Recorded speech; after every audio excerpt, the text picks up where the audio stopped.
Somewhere in space, this may all be happening right now. 20th Century Fox and George Lucas, the man who brought you American Graffiti, now bring you an adventure unlike anything on your planet. Star Wars. Here they come.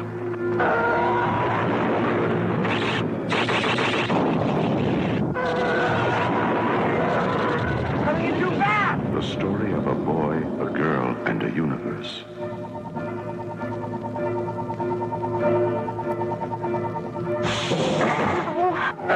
It's a big, sprawling space saga of rebellion and romance.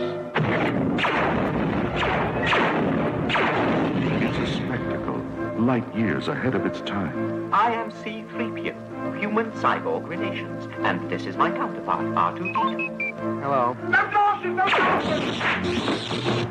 It's an epic of heroes.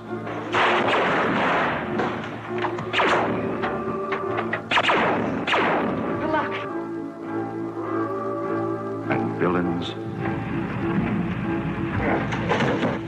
And aliens from 1,000 worlds.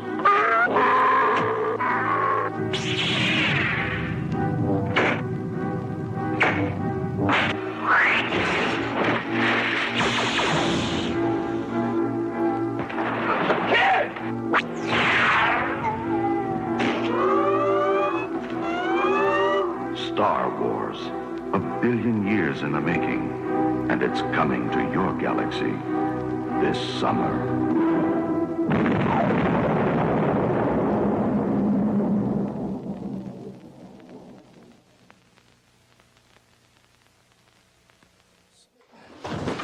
Start tearing this ship apart piece by piece until you find those tapes. Find the passengers of this vessel. I want them alive! I'm a member of the Imperial Senate on a diplomatic... You are part of the Rebel Alliance and a traitor. Take her away. I don't know what you're talking about. I'm a member of the Imperial Senate on a diplomatic mission to Alderaan. You are part of the Rebel Alliance and a traitor. Take her away! There we go. I still prefer the Bristolian accent that we had. I'm just trying to imagine that for some of the more emotionally resonant moments of the trilogy. Poor David Prowse really thought he was going to be on to a winner with that. Yeah, well. But welcome, Stephen. And lightsaber's ready. Hang on. Typical, my batteries are gone. I've been playing with it so much. There we go. Oh, he's got the plus one. Well, it's very reflective, isn't it? But, yes. Excellent fun, aren't they? Better than the fluorescent tubes we used in the 80s to smash up. I used wooden dowels for the curtains and then just colored it with markers and crayon. That must have took a while. It did take a little while, but it actually meant we could fight with them because we were only about 10, so it's not like we could do too much damage with them. Well, there we go. Let's say hello to the chat here. Monique's here. Hope everyone's having a great day. It's a Sunday and a bank holiday here, so there's no work tomorrow for me. I don't know what the Americans are doing. No, I've got work tomorrow. Okay. But it is only about 1 or 2 p.m. for you, isn't it? Yeah. Andy's here. Greetings, Andy. Greetings, Josh. Dave likes Star Wars. Yeah. Do you like Star Wars or do you like Last Millennium Star Wars? So, been on a bit of a Star Wars kick recently. Picked up some gems. Yes. Can't stop Josh buying stuff. Mike's here. Good evening, Mike. Han Solo, my favorite Star Wars character. Yeah, I was always Luke when I was playing, but yeah, I always wanted to be Han in real life. And I was Obi-Wan Kenobi. Well, he could fight and was clever, so yeah, that's where are we? Sean's here. Francis here. It's amazing how I was seeing that trailer does not sell the film very well. Because that came out in 76, because the film was supposed to come out in Christmas 76, and then delayed summer 77 because of reshoots and And I mean, effects. they didn't have any effects shots really ready to go, so that trailer shows barely anything of that. That's a good point. But yeah, may the 4th be with you as well, RJ. Or 4Tube. Imagine if Star Wars bombed. Yeah, we wouldn't be here tonight. Probably. Very different world. You wouldn't get as many sequels as you do now. No, that is a good point. Well, yeah, why did they change Vader's voice? It's perfectly acceptable. No, yeah, you Rebel Alliance. All right, but yes.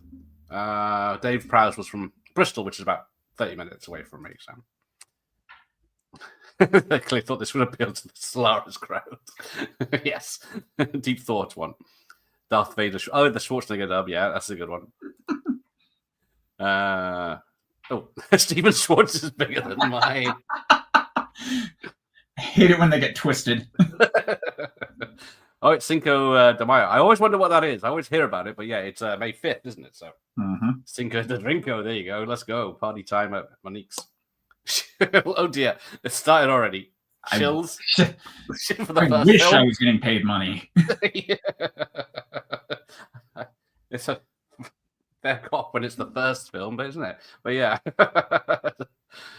Farshit, you mean you haven't heard of the Millennium Falcon? Yeah, well, we're going to go over the design of that later. I have some questions. We're getting spam or something random.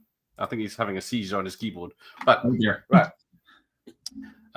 let's see. I've got some things to show off. I know you have too. So yep. I'll show the video we're watching is the one from Dr. Impossible tonight. I think it was 1986 or 7 release. Some film called Star Wars. The all-time great movie selection. But yeah, that's the one with the very big abs of Luke Skywalker in that one. So toned, all of the people on the poster. Yes. Yeah, we got a bigger one because I got the widescreen version just in case we'll need a backup tape. But yeah, you can see these abs on that one. And the one that started my VHS collecting about 5 years ago, I thought, I'll just pick up the trilogy for the old blue tapes. This is what before the special edition was released. So probably be, yeah. Yeah, they released all these, and so I bought the box set, and now I have thousands. I've got the book just in case we need to catch up. And I probably should have grabbed all my Star Wars books. Yeah. Have you got the Splinter one? Have you? Yes, I do. Man's Eye. I haven't read it yet, but I should do. We've got the soundtrack. So this is, I believe, it's the 77 version, but it's not like it's rare when they printed billions. Yeah, the best-selling soundtrack album until Titanic, I think. Oh dear. Who bought that? Except me. Right, so I got this Star Wars last thing, which is a treasure trove. I think I got this for a penny from my charity shop. It was like brand new, and it's basically just artwork, collectibles, and replicas of scripts, stickers, the bloody designs of stuff, all sorts of stuff. But yeah, it's a heavy book. There we go. Now you got your toys, I can see. Yes. Sorry, collectible things. Actually, the first thing next to me is an Obi-Wan Kenobi replica lightsaber, which I got about 20 years ago. Nice. First time I had a job where I actually earned my own money, and what do? I buy a really expensive lightsaber. Makes sense. Yeah, no. I couldn't pull in everything that I have of Star Wars. I have too many games. I have too many books. I have too many toys of them. So I'll just bring out two of my favorites. Go ahead. That are just right here. Because I grew up during the prequels. I don't love them quite as much as everybody apparently my age does, but I mean, I've always been a big fan of Obi-Wan Kenobi, and so is Jedi Starfighter. Nice. I have that. My wife and I like the first two sequel movies, so Rey is one of our favorites. Yeah, I know. Everything about the sequels is terrible, just absolutely terrible, and you're stupid for liking them. But like, I have too many games in the other room dating back to pre-Xbox, so I've got like Dark Forces, Rogue Squadron, Shadows of the Empire, all that stuff. Yeah, there's just too much. And I actually have, you don't see it, but I've got two posters right in front of me because I'm actually at my wife's work desk, and so she gets to see two versions of Darth Vader looking at her as she works. Yeah, carry on working for the Imperial. Oh yeah, Rebel scum. mm-hmm. But yeah, nice. So yeah, where were you in 1977 then? Not even in existence. I was born in 93. Okay. Yeah, but I am old enough. I did go to Phantom Menace back in theaters, and then did every film subsequently, including the animated Clone Wars movie. Thankfully, because of some of the re-releases, I've been able to see Empire and Return of the Jedi in theaters. So the only one I've never seen in theaters is the original. Well, you see, so yeah, Star Wars. First time I saw Star Wars, this one is on TV. Then rental tape for Empire, and then I saw Jedi in cinemas. That's about it. And then, of course, yeah. No, when I was getting into Star Wars, the special editions were the big thing. I did see the trilogy first on Unaltered. I think that was just by accident, because my cousins definitely had Return of the Jedi on special edition. So I remember some of those changes about the same time. But I did understand at a young age there were two different versions of the film. Excellent. Because, what is it? The version, because I think that when I first saw this in widescreen, it was a game changer back then. It was like seeing the film fresh. Yeah. Because it's completely different, because it's one of those films that has to be in a widescreen, of course. And not on a mobile phone, but on a 14-inch TV in 4x3s. So let's see where this thing starts, and we'll catch up with the chat as the very long title crawl comes up. Sure. Now, when did the episode 4 A New Hope get put on? That was early 80s, wasn't it? Episode 4 goes back to May 25th, 1977. Aha. Oh, there's the CBS phone. Let's carry on. There we go. Lucasfilm. There's a name from the past. Mm-hmm. That's the name I haven't heard in a long time. Oh, yes. Right. Then we get the... it just kicked straight away with that style. Got John Williams, because they didn't want big operatic scores were on their way out in the 70s, but and George then Lucas brought it back. We got episode 4 A New Hope, and then there it is, exactly the same. So, right, hang on, we've missed 3 films. Do I want to know what happened in the other films? Is it as bad as The Hobbit, that they turned that small story into 3 films? That's a toughie. That's a tough one, because I do like things in the prequels. There's not a whole lot in Hobbit that I like, especially over the other 3 films. Especially it's so fake looking. Right, so let's have a look. Catch up on the chat. Nothing about modern Star Wars interests me. No, I understand where people are coming from. I get it, but at the same time, I'm living in a veritable Star Wars buffet that my 8-year-old self would have killed for. And no, it's not all great quality. Nothing is Andor, but I take what I can get. Yeah. Well, people complain about it now, but after Jedi, we had Battle of Endor and an Ewok's Adventure. Oh yeah, like there were darker times for Star Wars, and the droids cartoon, and oh yeah, Ewoks cartoon, droids, the holiday special. That's all you had. Yeah, and then you think you call this stuff bad, but then hang on, we're watching Spaceballs. Oh, whoops. Recently got the Han Solo blaster replica. He has 3 lightsabers: Luke's green and blue saber, and Vader's one. Nice. Depending what mood he's in. Nice. Yeah. Hybrid on a little. Andor is promising. Yeah. It took me 3 goes to finish Andor, the first season. It's very, very slow. I understand why some people just can't get into it, but man, does it pay off. Yeah, because the second season's halfway through? Yeah. So, how old were you when you saw that CP3 had that silver leg through all the films? I knew that almost from the start. Yeah. Because we had a toy of C-3PO and it had the silver leg. So I just always had it in the back of my mind. Yeah, he has a silver leg, and so Yeah, I didn't realize that was a thing. People thought he was always gold. I guess because we're back in the VHS days. Yeah. It's the quality's not there, but something like, yeah, it's the color's quite high. And then a lot of the time, the excuse is gold leg is reflecting onto the silver leg, and then he's on sand, which is all just reflecting the yellow, so you don't really get it. Mm-hmm. But is that the trash compactor door? I see. They only had $11 million, so they had to reuse. Yeah. When is Indiana Jones Day? There is one, isn't there?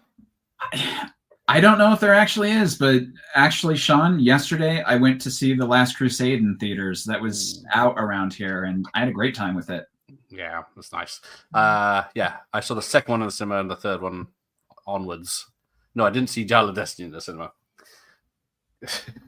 Yeah, the only one I haven't seen in theaters actually is Temple of Doom. I've seen all the others. Nice. Okay. But yes, here's the ending of Rogue One. Yeah, the 2 hour and 15-minute movie we didn't have time for, I guess. But yeah, another one that we need to see the original cut for. Yeah, I'm so surprised because like that very first trailer that came out for Rogue One, almost none of those shots are actually in the film. No, it's crazy, isn't it? But yeah, every day is Indie Day. Yeah, it's good to see Stephen with you, Gareth. I added much needed intelligence to the PC. That's yeah. I don't. Is that a hidden dig at me? Yeah, Catherine Kennedy. Yeah. Well, no, when she leaves, it's going to be a big thing. You will not. It will not be a thing that like is confirmed only via rumors. You're going to see that like on New York Times and things like that. Yeah, but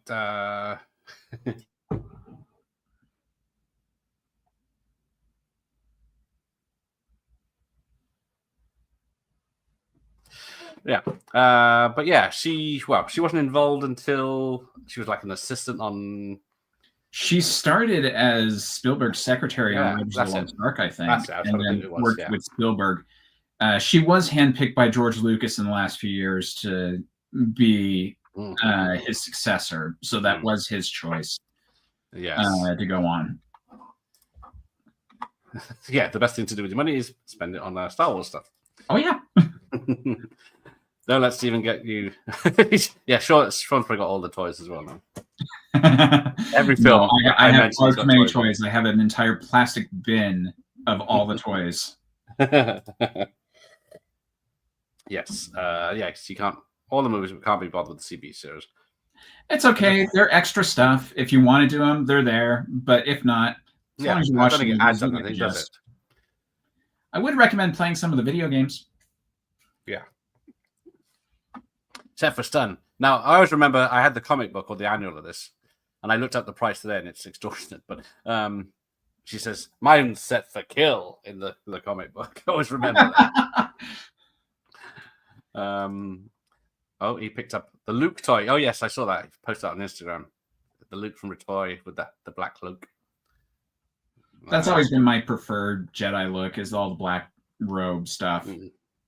Yeah, what did I have? I had this New Hope Luke Skywalker and Vader with the sliding lightsaber from the arms originally. Yeah. I think I chewed off the lightsabers, but yeah. Stupid idiot.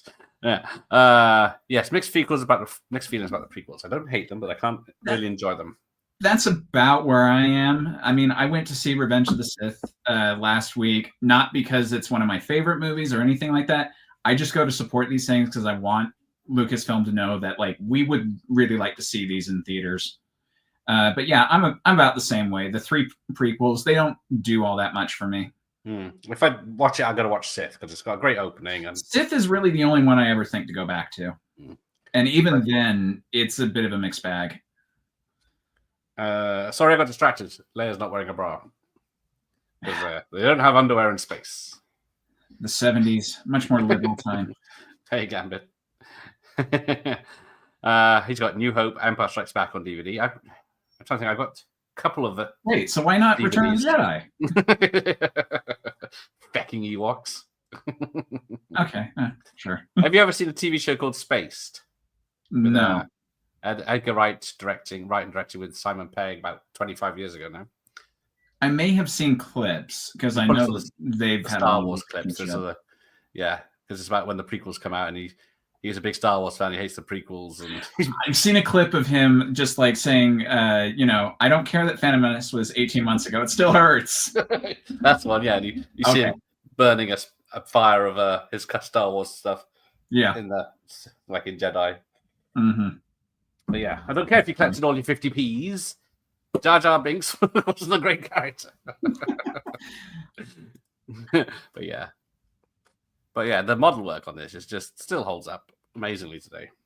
Mm-hmm. It was all done by hippies, apparently, because it was a bunch Industrial Light and Magic weren't known for they had to do a year's work in 6 months because with the whip cracked. Oh gosh, the amount that they did. Yes, everyone's going that way, and the prequels have definitely grown on me after watching Disney. Fine, I'll die on the hill. I'll die on the hill that there's good stuff to like in those movies. There is, but I realize it's a lonely hill that I'll die of frostbite over before anybody shoots me. Because Last Jedi, there's about half an hour of good stuff. That's a half and half movie for me. Rise of Skywalker, I don't care for it either. Force Awakens, I don't care how much it rips off of this movie. I do enjoy the Force Awakens. I don't mind because I was talking about this with some subscribers of mine. I don't care that it's not original because I can't be a hypocrite. Being a big James Bond fan, those are not the most original things in the world. I don't care that you're original. I care that you're well executed. And for the most part, Force Awakens is pretty well executed, so I can enjoy it. Yeah, it was like when that trailer dropped. Yeah. Oh, just everybody went nuts around my university dorm for that. Yeah. I saw the prequel in the cinemas when they came out. Oh, yeah. I'm trying to think if I actually saw the special editions in the cinema. My brother was old enough to do those, but I didn't. It sounds crazy that I A, don't remember, or B, wouldn't go. Because I was in the cinema all the time. So I probably did. Because I think, did they have a staggered release back then? Every 6 months or something? I think so. I remember seeing some trailers from that time. And I think they had said like they were starting in February and then like 2 weeks later was going to be Empire or something like that. Yeah. Because where's Rise of the Sith in 3D? Reading movies. Oh, he's got Star Wars on ITV. Yes, Empire on Pirate Video and Return of the Jedi at cinema. Almost the same as me. But yeah, I remember, I got a vivid memory of, it must have been 81, 82 on ITV. And it was like Christmas time. And Star Wars is the big film on TV this Christmas. I thought, I've got it taped from last year. Why do I need to watch? Why not put something else on? Yeah, I just always had access to these on some kind of home video, and so I didn't bother watching these on cable for a long time. But yeah, in case you missed the beginning reading movies, I do have a book. I did have a book. I got that book with the little pictures in it, which we're lucky to have that they don't fall out. But yeah, because I got the little monster pictures. I don't think there's any cuts scenes in this or whatever. Here come the Jawas. Supposed to be furries, aren't they? Yeah, there's more pictures in there. Very lucky. I don't know where I got that. It must be a charity shop. UTD. Right. The special the only time I saw the original trilogy in cinemas. There you go. I think after COVID, they released some of them in the cinemas near me, but I didn't go. A couple of them, yeah.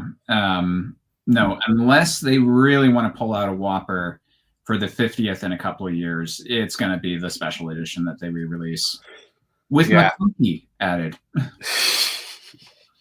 So yes, he has.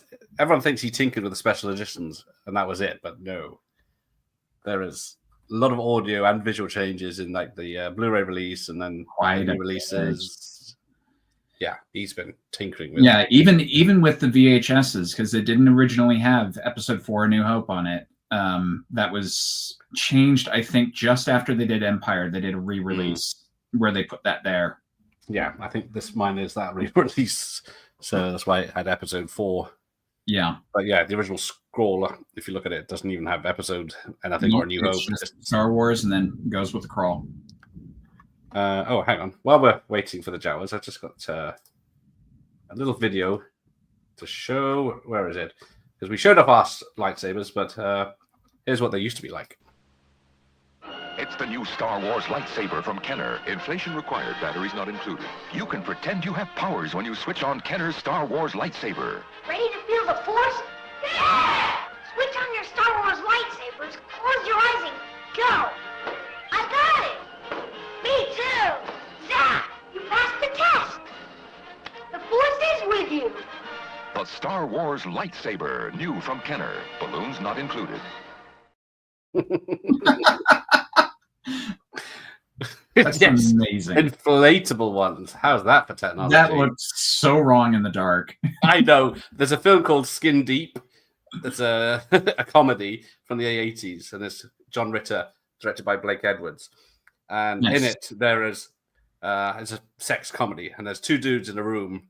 I think that because the woman's seeing both of them, and they both one has a green glow in the dark condom, one has a red condom. So you can imagine from there what goes on. But yeah, I've never those things. It's basically a torch with a balloon on the end, isn't it? By the look of it. Josh was lucky enough to see the original when they bought them back in the 90s. 5-year-old me was blown away. There you go. Lucky bugger. Tom's never heard of Star Wars Day. I must admit, they do pull these things out of their ass. Like Mario Day is like March 10th. Yeah, no, my stupidest nitpick about Star Wars Day, I get May the 4th, but I really feel like it should be May 25th because that's when this film came out. Return of the Jedi came out that same day. Yeah. That's when the real Star Wars Day should be. But then again, I get it. No, because like I say, May 25th in America, and if my internet would work. Yeah, so we get the added monsters in the desert, which are necessary. Totally. Absolutely. And of course, in the version that I'm watching alongside it has the added rocks in front of R2-D2. Yes. I've never noticed that. I just need to saw a making of today.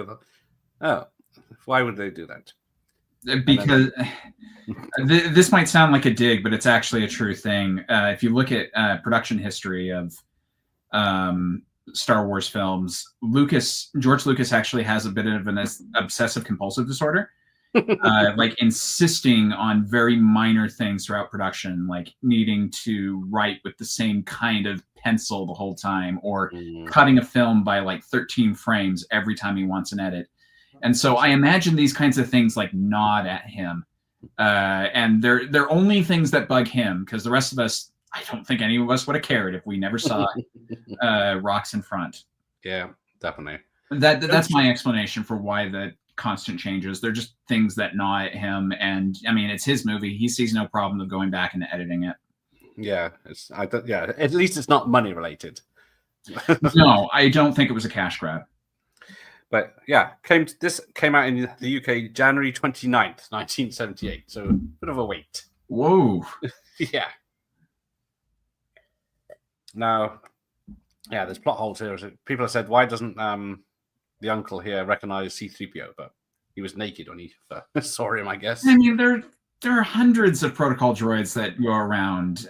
Who's to say that he recognizes this one? Yeah, Star Wars, Disney have certainly shot themselves in the foot with their Disneyfying of they didn't even Disneyfy them. They just took a whole and not one creative voice for the whole trilogy. Just, I'm sure this next guy will do a good job. I guess the theory was, there was 3 different directors for the first trilogy, so that worked. Well, it's not uncommon to not actually go in with much of a plan for trilogies. I mean, tell me that Back to the Future was totally planned from the beginning, or Pirates of the Caribbean, or The Matrix. Oh, yes. It's not that unprecedented. And the original trilogy was very much made by the seat of his pants. I don't care what Lucas says about taking one script and chopping it up into 3. If you actually read some of the behind the scenes stuff, like the J.D. Rinsler books, it's very obvious they were not planned as he claims they were. The only ones that were kind of planned were the prequels, but even then, a lot of changes were made for those. My biggest complaint with the sequels, yes, lack of cohesiveness, and that could have been fixed just by simply having a vision and sticking with it. But making them up as they went along, that's really not that uncommon. Not justifying it, like saying that was the way to go. I'm just saying there was no reason to think that that was the thing that was going to doom it until we got the whole thing out. Now, oh yeah, there was also a thing in Spaced about how if the gunner on the spaceship had shot the droid pod. They paid by the laser, you know. Yes, I did hear that as well. There's the theory. You get paid by lasers. Something that you get charged. So it's a good story. And there's the other one where this red droid breaks itself because he knows that. Yeah, I've heard that theory too. I think they did a series of books called From a Certain Point of View where they did a lot of short stories, and I think that was one of them. That was it. And the same. Oh, I guess Anthony Daniels wasn't supposed to be the voice of C-3PO, but he was supposed to be. I can't remember. It was a lot rougher. The voice. Yeah, no, they had every intention of changing out the voice, and it wasn't until a major cartoon actor came in and said, his voice is actually pretty good. You should just leave it in. And then they just kind of quieted down the discussion. And I'm sorry with the chat, but I'm way behind, and I'll never get to everything. Oh yeah. I'm gonna have to pick and choose now. Yeah, I'll do that one. Ian's here. He's been polishing his Jedi weapon. You want to admit that? Yeah, I did see that. Yeah, there's no Fox fanfare at the beginning of this VHS. Oh, weird. That seems like so essential to my memory. Yeah, it says CBS Fox Video and then just goes straight to the film. Weird. For Silent Friends. Surely Star Wars has the worst ratio of the franchise to bad movies for 50 years. Two brilliant movies. There we go. Since 83 has been, everything since 83 has been disappointing. Oh dear. Well, I mean, Planet of the Apes didn't have a good ratio either, but they did have a comeback. Predator, it's been hit and miss. Terminator, they only had 2 good movies, and then most everything afterwards hasn't been all that great. But yeah, for as long running as it is, yeah, if you're really one of those people that hasn't liked everything that they've done since, I don't blame you for thinking that. But Ollie makes a good point. Yeah, why didn't he do 7, 8, 9, then quit? I guess maybe he's just too old. Because everybody gave him crap for the special editions. Everybody gave him crap for the prequels and the Crystal Skull. Why would he want to do 7, 8, and 9? We just to give him crap for selling out. Yeah, no, he did write some outlines for 7, 8, and 9, and nobody's really read them. No, we just know some ideas, and based off of what he would have done, it would have been more original, but I doubt they would have been that much better. There still would have been a lot of people complaining how strange, how odd it was. Like Darth Maul was supposed to be the big bad for the sequels, and I'm just like, no. There's a lot of people that would have hated that. For kids. Yeah. And then in Andor, we get, sexual assault scenes. Yeah, that's really put people off, I think. I don't know. If you can have child murder in Revenge, Master Skywalker, help us. It does feel like witchcraft to me. It does. Looks so convincing. Yeah, I thought, how the hell? And it's all practical on set stuff, which is great. Yeah. I've seen the behind the scenes stuff, and I still don't know how they did it. No, it's a ball, but there's a magnet and it holds it in. Yeah, but whatever. But yes, midichlorians. There we go. Someone's mentioned it. What do we feel of midichlorians? Yeah. My only justification for that is that Qui-Gon needed an actual scientific reason to force the Jedi Council into letting them do a 9-year-old Anakin. But that's a very weak justification. Yeah, I'm not a big fan of that choice either. Oh, did you have 3PO's cereal? I don't think I ever saw it. We never had such things. Never had it. It's we had Jaws and Back to the Future cereal, but that was just for fancy packaging a few years ago. But we rarely get proper cereals like the Americans do, with every film getting a or sports star getting their Wheaties. I used to have a lightsaber cereal spoon. Ah, there you go, Stephen. You easily won the the Bond quiz. I wouldn't say easy. There were a couple of difficult questions. A couple out of the. And I got one wrong, which I was a little embarrassed about. Star Wars, there's so much more knowledge to consume. It's near impossible now without having a wiki page by your side to get it all. But as far as the movies go, I would say yeah about that. But I didn't want to make a channel that was the 375th Star Wars dedicated channel. I was much happier just doing James Bond stuff. And, I get less crap for my opinions about Bond. So I'd rather do that. Yeah. Loves Last Crusade. Yeah, I think we all do. The Isle of Destiny is the most depressing cinema experience I've had. You haven't seen Epic Movie in theaters. Oh, Jesus Christ, man. That was the most depressing one I've ever had. Oh, yes. I keep forgetting the Solo movie we had. Because they'd still be doing those if that hadn't bombed. Yeah, if Solo had done better, yeah, we would have gotten Obi-Wan Kenobi in theaters and all that stuff. Yeah. But maybe for the best, but then there could have been some gold. But there's still the original edit of the Solo movie as well as the Rogue One movie. I am so curious what that would have been like. Yeah. Same here.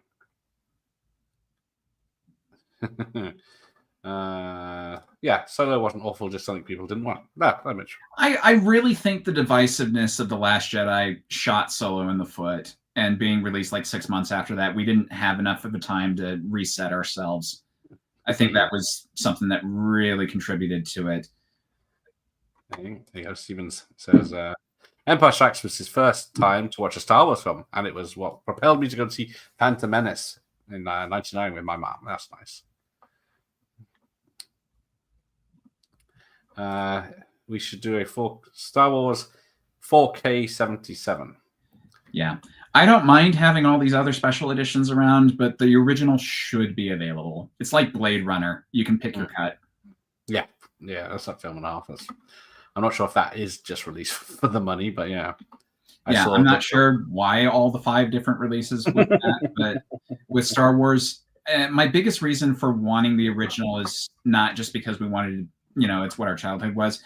Those were Oscar-winning special effects and other production elements, and some of those we just can't see anymore because of all the digital stuff. I'd like to be able to let people see, like, in the 70s, this was what we thought was the standard. Yeah.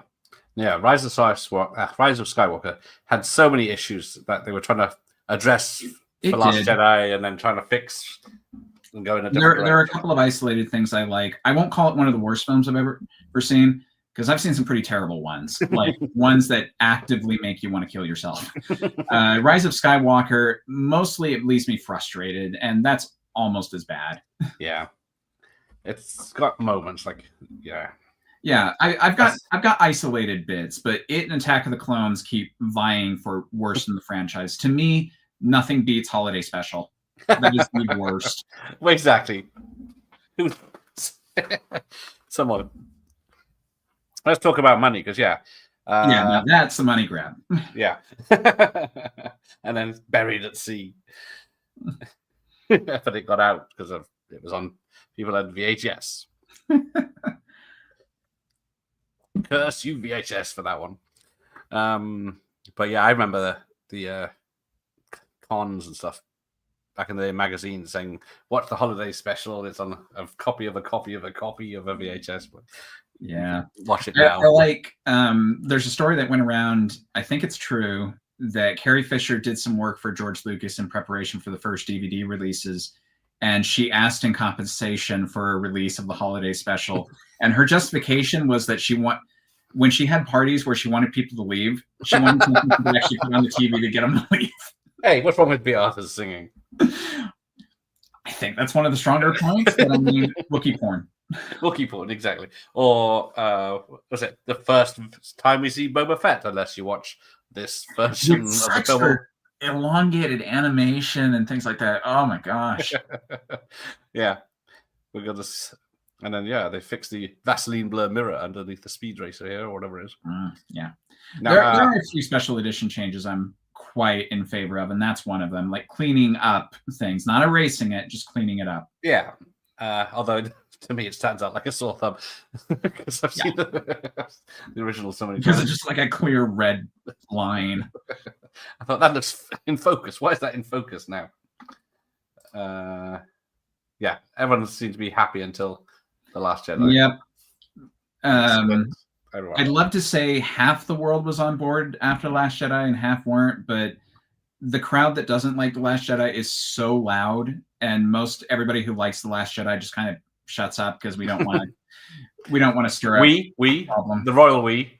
I have dozens of people, dozens that loved it. No, I'm just kidding. But like, yeah, once The Last Jedi came out, as much as I do like it, it did kind of screw up a lot of things, and so Rise of Skywalker had an almost impossible job, and it managed to fail even despite that. Yeah, they could have. You don't have to have a trilogy. I don't know where this rule is. You don't have to have a trilogy of films. The story, they could have ended at The Last Jedi, and I probably would have been okay with that. Or just done another 2 films. There, so it's behind the. Well, maybe it's just they want a trilogy of trilogies. That has a nice roundness to it. I know, guess. it's ridiculous, isn't it? Oh, sorry, I missed this. Yeah, so there is a Blu-ray. I think there's that special one, the specialized one, isn't it? I don't know. There's several versions people have done in their spare time of many versions, and I mean that's part of the reason why Lucasfilm should really consider doing it. The amount of time some of these people put in just to have these cruddier versions, as it were, it's worth it. Yeah. Someone's done the work for them. They just I know they can't legally sell these Blu-rays, can they? But yeah, no. But I mean, that's kind of what happened with The Mandalorian and with Book of Boba Fett when they de-aged Mark Hamill. Somebody came out with a deep fake just after The Mandalorian did their scene, and they ended up hiring him.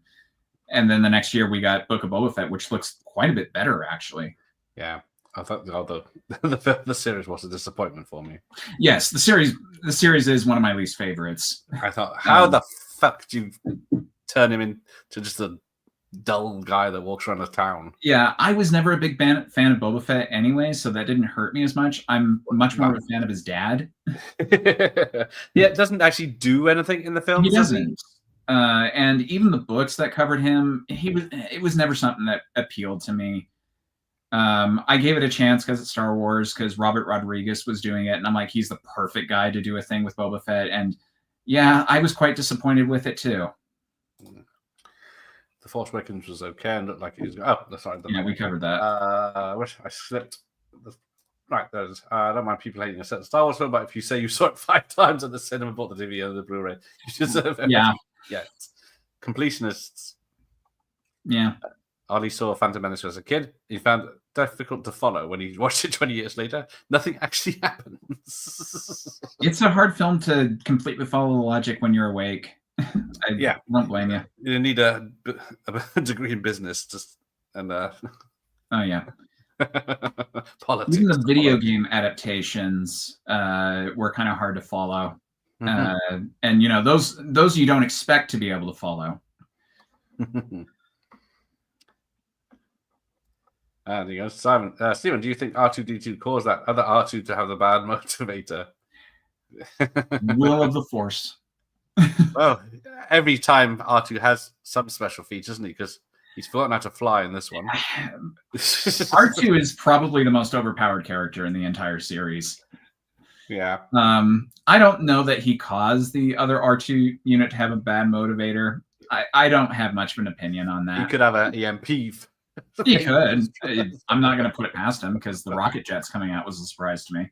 You're not banned as far as I can tell, Freddie. I can see you. I see your messages. I'm just very behind. Yes. Hey, there you go. There's the man responsible for this VHS. Thank you to the doctor for this. But not Star Crash, yeah. Which is your favorite rip-off film of Star Wars, do you think? Rip-off or parody? Go for both. Because parody, I mean, there are a couple of good fan films that made fun of it, like Troops back in the day. I thought was really funny. But yeah, you kind of have to go for Spaceballs on that. In terms of ripoff, none of them are really all that great. Ice Pirates and Star Crash, Battle Beyond Stars. Star Crash is the big one I can think of. I don't know what they were smoking with Masters of the Universe, but that has a very they definitely copied Star Wars for that. Yeah. Damn fool, idyllic crusade. Because yes, God bless Alec Guinness was brought in because he's the only named actor. Bless him, and he's the only one that made bank really. Because he had how much was it? 1 point. Yeah, he had some percentage, but so he made a weird parallel. So like this with the original Lord of the Rings films with Peter Jackson. The only actor to get an Oscar nod in those films was Ian McKellen. And the only actor to get an Oscar nod in Star Wars was Alec Guinness, specifically for Obi-Wan Kenobi, and they both got nominated for the same role. I think that's a nice parallel. Yeah. Yes, may the 4th be with you as well, Shane. Welcome.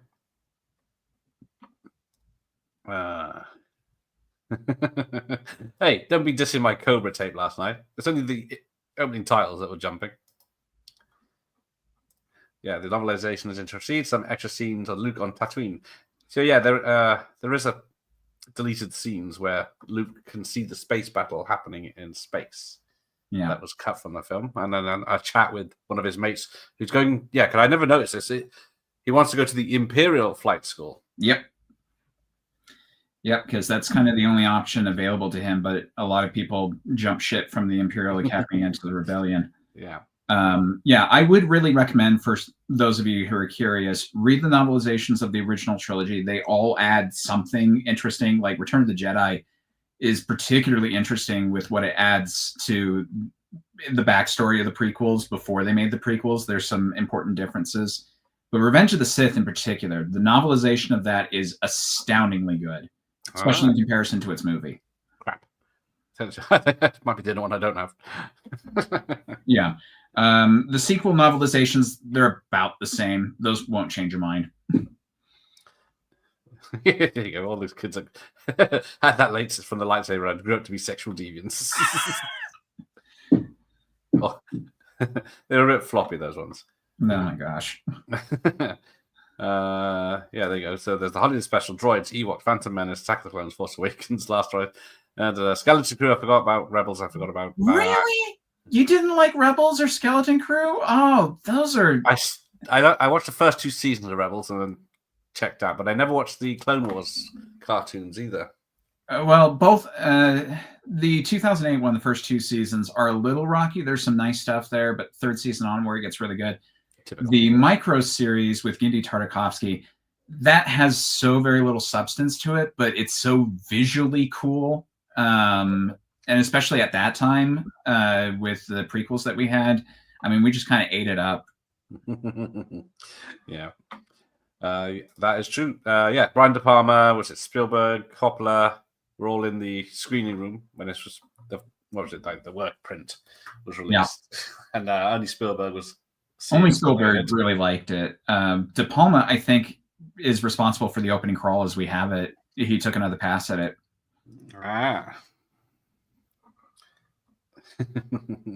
But yeah, they were all wrong. And then there was reshoots for this film as well back in the day, and then everything else. But yeah, it's hard to believe. But yeah, I mean, just try explaining this to somebody that has no concept of Star Wars, and it's such a strange idea. There's no reason to suspect this was about to be the biggest movie ever made. Yeah, of course. It was filmed in the UK, and then there was a lot of issues with the UK staff, crew and stuff against the Americans. Sure. That's same with Aliens. Mm-hmm. Yes, Peter Cushing in his fluffy pink slippers, as you see sliding in. I so wish we had a behind-the-scenes photo of him in the fluffy slippers. I would love that. Yeah, there's one. I couldn't find it, but yeah, there is supposed to be. Some people have found one, but yeah. doesn't seem to be quick. I have yet to see it. I would love to have one. I think it's only in black and white, so it doesn't have the full effect either. Yeah, it's fine. Yeah, there's a lot of British actors that I, of course, know from here in this room. But I love the story behind Peter Cushing because when Lucas asked him to do it, all Cushing said is, "It's nice to be remembered by younger crowds." He was so cool. Yeah, and he was totally on board, saying like, "I enjoyed my experience enough. I would have liked to have come back for the other ones, but I died. If only he knew." Yeah, I was going to say about his comeback. You may fire when ready. Oh, I didn't see the comic book he picked up. Oh, what's he picked up now? Ewoks Battle Friendor is a remarkable piece of creativity. Sean Phillips is playing the baddie. Those films are just so out there. You need to watch them once just because of the bizarreness. Yes, I've seen. Was it Wilfred Brimley's in one, isn't he? And yep. I did rent them back in the day or watch them on TV. I can't remember which one it was, but yeah, I was never enthralled by them. No, I certainly wasn't. The model ship Luke plays with is the original T-60 model, which was used for the deleted scene. Thank you, reading movies. Yep. There is like a million trivia in this bloody thing. Whatever. Oh yeah. You could easily make a 12-hour movie talking about all the stuff connected to this, and you would still not cover everything. Yeah, like was it the Rebel symbol is this one from the samurai films? Yeah, the Jedi is from a samurai as well, and yeah, we haven't even brought up Kurosawa yet. Yes, in this. Him. Yeah, and then people say when they watch this, the end fight with Vader and Obi-Wan is so slow and boring, and it's like it's supposed to be samurais. Every move is supposed to be a killing blow, not just a leaping around, flipping in the sky, spinning job. Whatever. I'll take the slower original trilogy fight. I do like it, yeah. Heavy choreographed stuff. Because I do find the Revenge of the Sith a bit too long at the end. It's so overblown, but at the same time, it's such a it's a scene I always wanted to see. It's visually really interesting, but there are other fights in Revenge of the Sith I think are more indicative of what I don't like about prequel fights, like the two fights with Sidious in that with Palpatine. Neither of those I like. Yeah. Oh yeah, the red droid theory is canon in Tales. There you go. But Tales of Mos Eisley was before the purchase. Nothing happened. Yeah, nothing happened because Lucas doesn't like anything else other than like three things other than his movies. Yeah. Now, who burnt the aunt and uncle? Because blasters just go hit you and you're down. Yeah, but why would they burn them? Blasters I like the Robot Chicken sketch where it's, some guy accidentally creates an accident in the bathroom with a burning candle. Oh yeah, so we look at the set here. The needle. I think the needle says British made in Britain or something on the end of it. Yeah, that's one change in the special editions I'm okay with. Taking all the English lettering and making it something else. Because there is this. There's two languages. There's the one with all the funny lighting, and then there's another one that's exactly the same as English. That universe. Yep. But hang on, it is pretty funny when Obi-Wan turns off the tractor beam. It's all English lettering. But yeah, apparently the cinematographer had a hell of a time with these sets. They were all dark and dreary, and then he's the one that cut lights into them. All these corridors. Yeah, Gilbert Taylor, I think, was the DP on this. So Richard Marquand. Yeah, I don't think I've ever heard him speak. I have, but he was very clearly a director for hire that was meant to be there so Lucas didn't have to be on set, but then troubles with Return of the Jedi, Lucas actually ended up being on set more. And so, yeah, that didn't work quite as well as we'd hoped. Yes, I was going to say, yes, Marquand speaks as EV-99, Return of the Jedi. But John Wayne's final appearance in the film is, his voice appears in this film. Who is it in this? I can't remember It escapes me, but it's a voiceover line. Yeah, it's just they sampled it. Also, I don't think even they got him to do it, did they? Yeah, as far as I know, no. They just got his permission to use a re-recording or something. Yeah, here we go. Here's Mos Eisley. I don't think she doesn't work for me, all these extra bits. No. And the comedy stylings of robots fighting no. each other. I understand what Lucas was going for, expanding the vision of the town and whatnot, but yeah. I get, maybe it's just that the CG is like so obvious and there's so much stuff in there. Yeah, it's like the monster, the bike nearly hits and throws the thing off. And... Yeah. Although, to be fair, I do have a fondness for some of the stuff there because even though I don't think it's a great Star Wars game, I did play Shadows of the Empire a lot, and there was a lot of tie-in stuff. Like that swoop bike was in the game, the Outriders here. Now, you can't see it on... Now, what's on the backs of these ones? They look like jetpacks, but yeah. They can fly now, but yeah. They've always flown. Now, part of their design was it Macquarie did. Who's it? What's his first name? Ralph McQuarrie. Ralph McQuarrie. I was going to say Christopher McQuarrie, but that's that's a different talented man. So yeah, they have the stormtroopers have tubes on their back, which was supposed to be for lightsabers, but that was removed. Because that was one of the original ideas, is that these were the weapons of the Empire, and so all the troopers had them. But, this film changed so much from the original concepts to what it came into now. It's actually quite astounding. They made a comic some years back called The Star Wars, which basically takes those first couple of drafts and does a illustrated version of what that would have looked like. And there's a lot of identifiable elements that appear in all the films, but it's a different kind of story. All the characters are in different places, and yeah, it's pretty strange. The story is not good, but it's the novelty. Yeah, it's one of those things, a what if situation, isn't it? Now there's the thing from 2001, isn't there? Circular thing outside the cantina.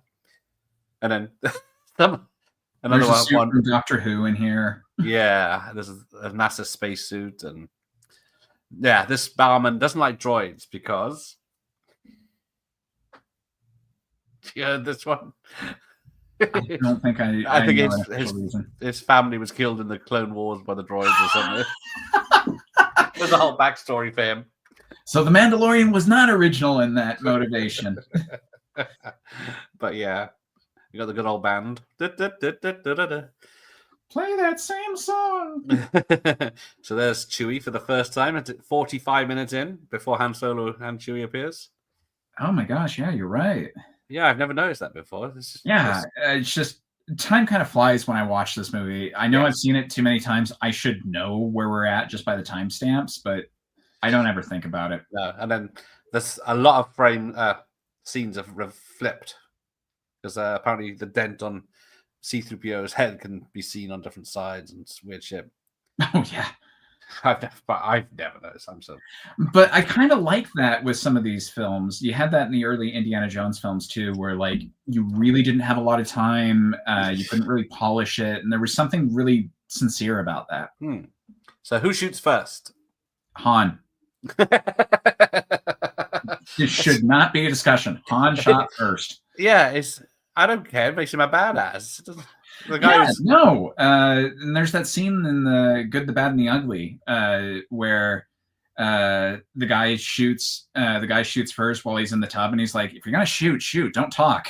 So yeah, these films are all U certificate, which means any kid from any age can watch them without needing the parents' advice. But there's a lot of slicing and dicing in these films. I mean, just burned uncle and aunt. Yes, we just had a burnt uncle and aunt. This guy loses an arm and there's blood everywhere. Yeah, now people have said many times I can think of where they do lightsaber cutting and there's actual blood. Yes. So apparently people have said, well, lightsabers are supposed to be lasered on heat and they should have cauterized. That's what it's been for all the other films. Yes. So apparently this species of person he sliced, their blood doesn't dry in heat or whatever it is. It doesn't cauterize. So get out of blood. Oh, so Josh saw Epic movie at the cinema instead of Hot Fuzz. Oh. If my friend did that, I'd probably hate him for life. Hot Fuzz is great. There you go. Cinematographer Gil Taylor created the visual identity of Star Wars over the first trilogy. Alan Hume, who he met in 1990, said that Taylor created the Star Wars style. There you go. He really did. He did. But yeah, he poor bastard to like this place. Millennium Falcon. So yeah, because what was it? Supposed to be a monster or an alien, wasn't he? Han Solo originally. He was a green monster with gills. Yes, that's it. And he was supposed to be a big friend to this General Luke that was in the original script. Yeah, it was so different. But yeah, and then they had Harrison Ford read to people for the auditions and stuff, and then just Lucas decided he was just the best of all of them. Yeah, because wasn't he found for American Graffiti? He was doing carpentry on. He was doing American Graffiti, and he kind of had a lull in jobs for a little while afterwards. And that's actually what happened. Is one of the people working with Lucas on casting had Harrison Ford come in to do some carpentry work for him to try to get him noticed to Lucas. And when that didn't work, he just straight up said, "Let's bring in Harrison Ford. Have him read for this." Yeah, I'm not such a bad part of myself. But yes, he goes from whatever it is to X-Wing fighters. But apparently because X-Wing fighters are made by the same people, so the controls are the same. So the planes he used to fly around his desert. A lot of people thought went to fix these problems. Right. Yes, Star Wars and Are You Being Served? I don't know if you Are You Being Served? I guess so. I mean, casting for this film happened alongside, I think, De Palma with Carrie. That was released the year before. They were doing casting at the same time, so they combined their efforts. So a lot of people that appeared in Carrie read for Star Wars as well. Yes, that's an hour and 15-minute auditions video. I've got part of my thing I'm working on. There's a lot of famous because Kurt Russell was up for Han Solo. Mm-hmm. Can you think I hear Solo? Pretty spot on impression there. Oh yeah. Jonathan Barry. Oh, remarkable production designer. Yeah. Saturn 3. Yeah. It's like what Gary Powell said earlier when he did Quantumania, that just a green building is not the same as the giant sets that he used to do in the 90s, even with Lost in Space and stuff like that. Though my favorite designs by John Barry appear in the first Superman movie. His stuff with Krypton and a lot of those areas, Lex Luthor's lair, just phenomenal work. There's an official version of Empire Strikes Back on 8mm film that was in Arcade's catalogue that was on 2 reels and a runtime of 30 minutes. Yes, exactly. I remember those. Before the VHS came out, you had bits of the film you could watch on 8mm reels. Crazy times. Wow. Oh, I didn't see who shot first then on the VHS. But it's a split second, isn't it? There you go. Star Wars died in 2005. Is that when he signed it over? No. That's when Revenge of the Sith came out, and apparently everything else is garbage. Everything's garbage. I'm trying to think. I thought it was earlier than that. Bloody hell. No. Lucas signed it over October of 2012, and I only remember that because I remember exactly where I was when I heard the news. Because my first thought was, oh, no. So yeah, you see that shot there with Peter Cushing and his hand on his mouth, discussing this. It's reused when the Death Star blows up. That's his pose when the Death Star is blowing up. Maybe I should have rethought this. Oh yeah, people are agreeing. That's fine. Whatever. You guys can feel that way. I'll lead up to stuff I like. From Star Wars in a 77 to today with Andor season 2, how many hours, including books, video games? We do all of the video. We're spending months getting through all of that. Yeah, Gage Racer. There you go. I mean, I will still stand by Jedi Fallen Order and Survivor being some of the best video games we've ever had from Star Wars, and that's esteemed company with like Dark Forces and Rogue Squadron. The original Battlefront games, Knights of the Republic, Jedi Knight, had so many good ones. Yeah, I was ordered into the fly once, like in I'm old enough to be TIE Fighter. Yeah, sat in the original Yep. Vector graphics. And TIE Fighter's another one that like everybody loves. But the arcade game that was Return of the Jedi was a bastard to play because you're going on a diagonal. I can't work on a diagonal. I died so much playing that game. I think it's the Elephant Man here. That was John Wayne's voice, I think. I think that's right, because they took it and deliberately fudged it so that like nobody would immediately recognize it. You know, it's not like Greatest Story Ever Told where it's like super obvious it's him. Right, so here's Jabba, the big bearded, fat, wearing sheepskin man, or whatever And he is. reusing a lot of the lines from the Greedo scene, making it completely pointless. Yeah, this was unnecessary to put Jabba, and the step over just goes weird. Oh my gosh. I've seen an edit where they make him into a hologram so that he's not stepping over the tail, he's just stepping behind him. I like that much better. Makes more sense. I don't know how and like this is like the only time we ever see like Jabba like get out of his castle or like overseeing the pod racers. So like how would you transport the slug all the way into 1994? Yeah. I know it's technology and future, past, long time ago, sorry.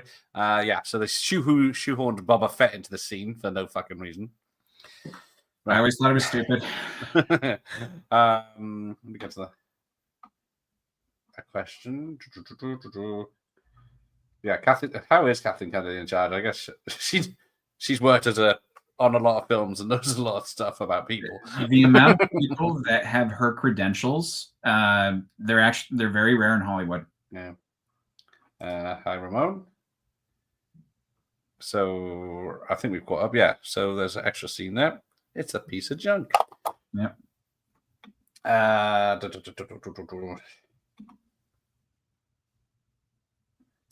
you go. Acting in Star Wars. It's not known for that. Well, it's not known for its being easy to speak the lines, is it?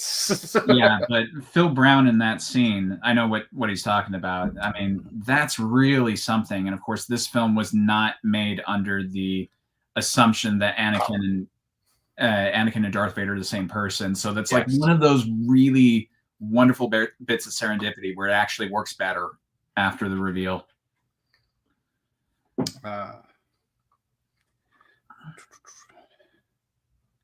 It's nice watching Star Wars on a tiny TV screen. How we did it back in the day. When Always how I've seen it. It's always been on TV somewhere. I'll just let you read this and I'll be back. Yeah. Oh, that is absolutely true. Not only just in movie making, but in how studios think of movies. Like, made a quip at the beginning about you wouldn't have as many sequels without this movie, just with Empire doing as much as it did. But even beyond that, if you look into departments like sound department, it was such an earthquake there. Visual effects, it was such an earthquake there, and everything after. I can say my career has been based in sound design, creating sounds and coming up with music for various projects. And this film plays a huge part into why I went into that field. And yeah, as far as science fiction goes, I mean, people refer to Star Trek because before that, everything was clean, everything was pristine, and Star Trek was the same way too. Star Trek actually added some brains into science fiction, into having morality plays in there. But Star Wars, with the concept of the used future, about basing it in emotional truths, so that even if the world around us is strange, there's always something we can relate to. That's not the easiest thing to do in science fiction. And Star Wars kind of shifted it. Yes, it's space fantasy, but its influence on science fiction cannot be overstated.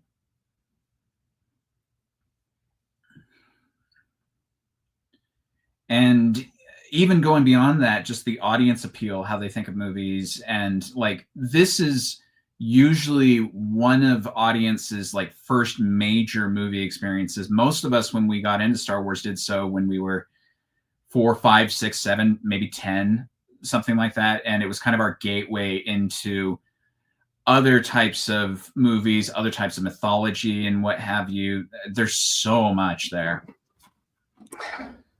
So yeah, I did hear earlier that when Carrie Fisher's talking, what's his name, Peter Cushing, she always puts on a British accent. Oh my gosh.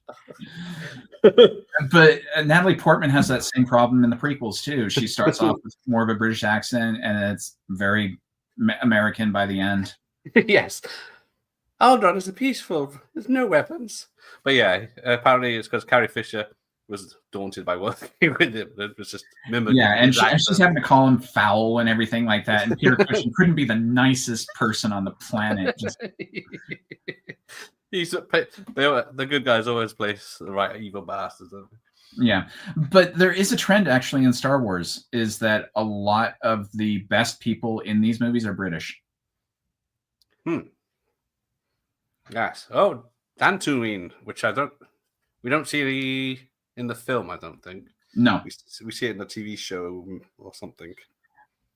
I can't recall if we've ever seen it in a TV show, but it's been a part of extra media. Knights of the Old Republic, there's a Jedi enclave that you go and train there. So you get to see what Dantooine was like. The Alderaan we've seen plenty of now. Everyone's sick of Alderaan and Tatooine. Tatooine, if I didn't see Tatooine again for the next 15 years, I'd be fine with it. I am sick of desert planets. Oh, what's wrong? Oh, dear. I have a great disturbance in the Force. But yes, some people say, well, how has Han Solo got Jedi training equipment on his spaceship? I always thought that Obi-Wan was just finding whatever he could and just making do with it. No. And then the prequels, when they have the training probe, I'm like, oh man. Apparently, it's from a smuggling something handed once. They were just left behind for some part. Yeah, I know there's a way that you could write around them, but I mean, they're only included in the prequels because of their recognizability, and that kind of just ruins it. And that is part of my problem with the prequels too, is that those films were clearly written after Star Wars became a big success, and so some of the influence of those movies seeped over to the prequels. I think if you're going to make prequels and you're going to make it like these are the first films, you can watch them first. I mean, watching Phantom Menace, you kind of already know some stuff about New Hope, and it kind of assumes you already do. It never explains the Jedi mind trick. Yeah. So that's part of my problem with it's a smaller problem, but it's one of my problems with prequels is that it does not watch naturally as the first thing that a newcomer can just come in and without somebody chirping over their shoulder explaining all the rules, they can watch it fine. No, to me, New Hope, the original film, that's the first one to watch because it's the best introduction into Star Wars. Yeah. Everything's explained and easily to see what's going on. And it's a one and done if you want it to be. Just Phil Tippett, I think, did the Chess Monsters. Yep. Great stop motion work by him. Yep. Richard Edlund worked on this and so many other big names. Oh, yeah. Joe Johnston, John Dykstra. Yeah, that's him. And then who's it did the map paintings? I can't remember the guy's name. I couldn't remember his name earlier, but then I heard it. Because Ralph McQuarrie did the conceptual work, I can't remember if he actually did the specific map paintings for this. I think they got somebody else by the time. And they're amazing. For years, I did not know that big scene in Return of the Jedi when Palpatine came and there's hundreds of stormtroopers. Most of that's a matte painting, and I'm like, I had no idea. It's so detailed, it's amazing, isn't it? So good looking.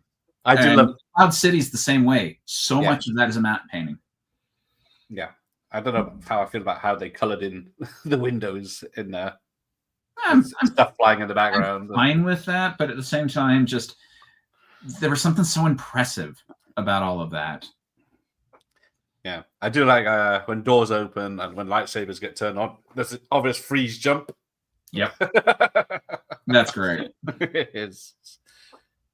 Good against remotes is one thing. Good against the living is something else. Here's Alderaan. Right.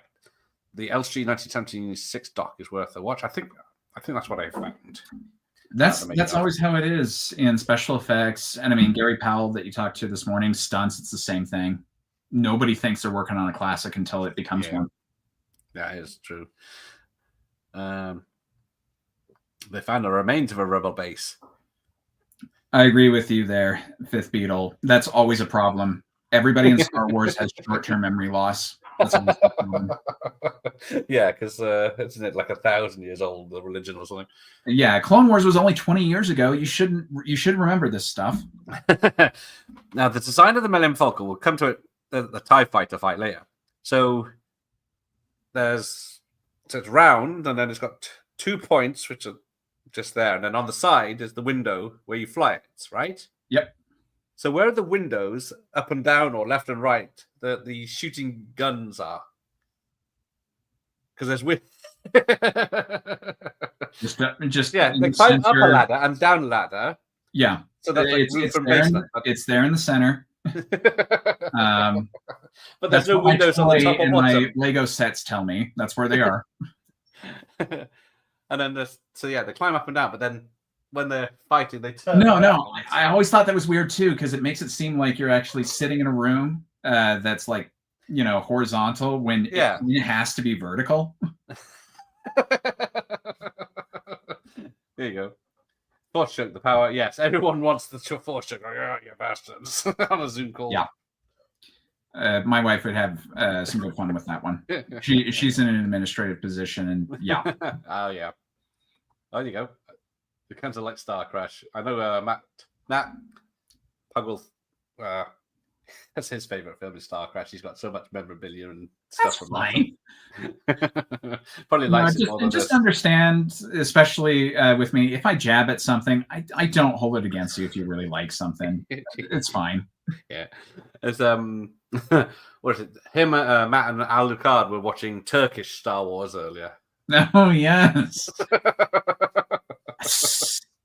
Now that's a rabbit hole. If you guys want a trip, just watch a bunch of Turkish productions and rip-offs of these things. It's so funny. Indian films as well. There's a lot of low-budget Indian films making fun of these, or just trying to do like sincere rip-offs. It's pretty funny. Yeah. Oh, it's a tractor beam. So yeah, the design, that's no moon. But how does it get around when it doesn't seem to have an exhaust port or a propulsion or like the big white line on the back of the Falcon? Bring up the tech specs of the Death Star. It does travel via light speed. Yes. There's lots of things going about it. I mean, it took them 20 stupid years to build. No one noticed. Same with that Moonraker. No one saw it. That has always been my biggest problem there. It's like, how does Hugo Drax hide that thing? No one's got a telescope or binoculars on it. There's other ways to see that thing. No, there's the mouse droid. Yeah. Yeah, here we go. I love this matte painting where oh my gosh. I know they've tidied up the Millennium Falcon on the set, but I do like that there's a massive hole in this bay, and then there's nothing to stop anyone falling down it. No. No help. Yeah, there's a small elevator that comes up to the side here in this shot, but there's nothing else there. There's no barriers. And then, you got to be very careful on this base. It's got a bit of white paint. But Vader walks right next to it as well. Just to show off. Sure. But yeah, somehow there's no one on board. And I managed to fix the logs right before they've jumped off. I just kind of always imagined that that's the condition Han Solo has it, and he's got no backup plan. He's got no odds. Yeah, and there's no scanning device. They have to go manually with like.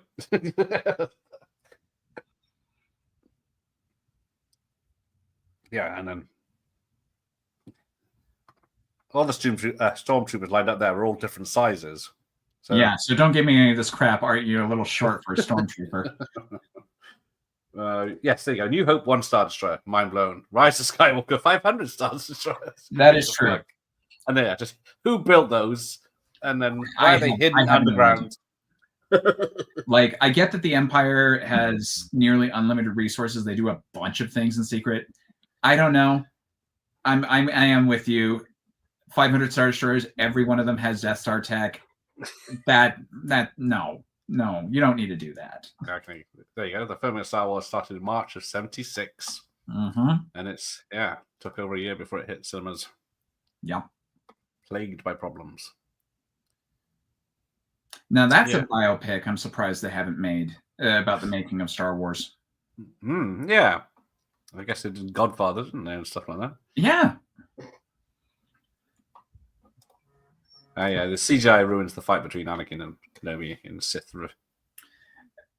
There were a lot of people there that were 20-year-olds who had never seen the film in theaters before. That made me feel so old because I have distinct memories of seeing Revenge of the Sith, and I hear them coming out of the theaters like the CGI so holds up, and I'm like, no, not across the board. It doesn't. No. 50 Nights Survivor here. I was hoping for an episode 1, 2, 3 1 with Jar Jar Sith. Yes, we all know Jar Jar's the evil. That's a spinoff. That's a spinoff everybody can get behind. Yeah, I'm sure that poor bastard that went through the actor, what's his name? That went through so much trauma. Yeah. Ahmed Best. Poor guy. Yeah, he was just doing what was in the script and how George Lucas wanted it. Yeah, he's the one who came up with the voice, though. But yeah, it was signed off by Lucas, though. But for the most part, the mannerisms and stuff, yeah, that was Lucas. Every kid was going to love Jar Jar. I remember him saying.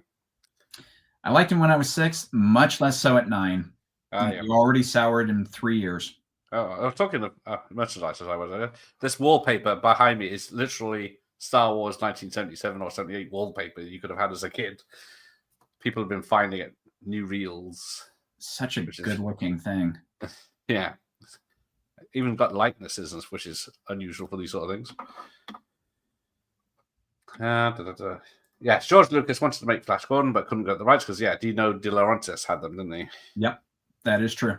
So George Lucas was copying all the old, like Kurosawa, Flash Gordon serials. But specifically, actually, here's a bit of odd trivia. It's not just Flash Gordon he's pulling off for the opening crawl. It's a Cecil B. DeMille film called Union Pacific, which is almost a lost film at this point by some people. Most people don't even know it exists, but it's a film about the building of the Transcontinental Railroad here in the United States. But its opening has a similar thing where it's a text crawl and it's going up train tracks like that. And I read an interview from a couple of the people that made that, and they're like, yeah, that was specifically what we were looking at. But yes, Flash Gordon had the crawls. Had to start somewhere, didn't it? Yeah. Now, what did that thing Chewbacca's got? The bandolier? Yeah. What has it got in it? What is it? Is it just decoration? When I was a kid, I always assumed that was like ammo packs. But then you never see them reload the blasters or anything, do they? No. The princess is here. It's just funny how C-Super refers to human beings. Technically, wouldn't they be from Earth? Go away. Black Hole Score is great. Yeah, I got that on vinyl. That's a great.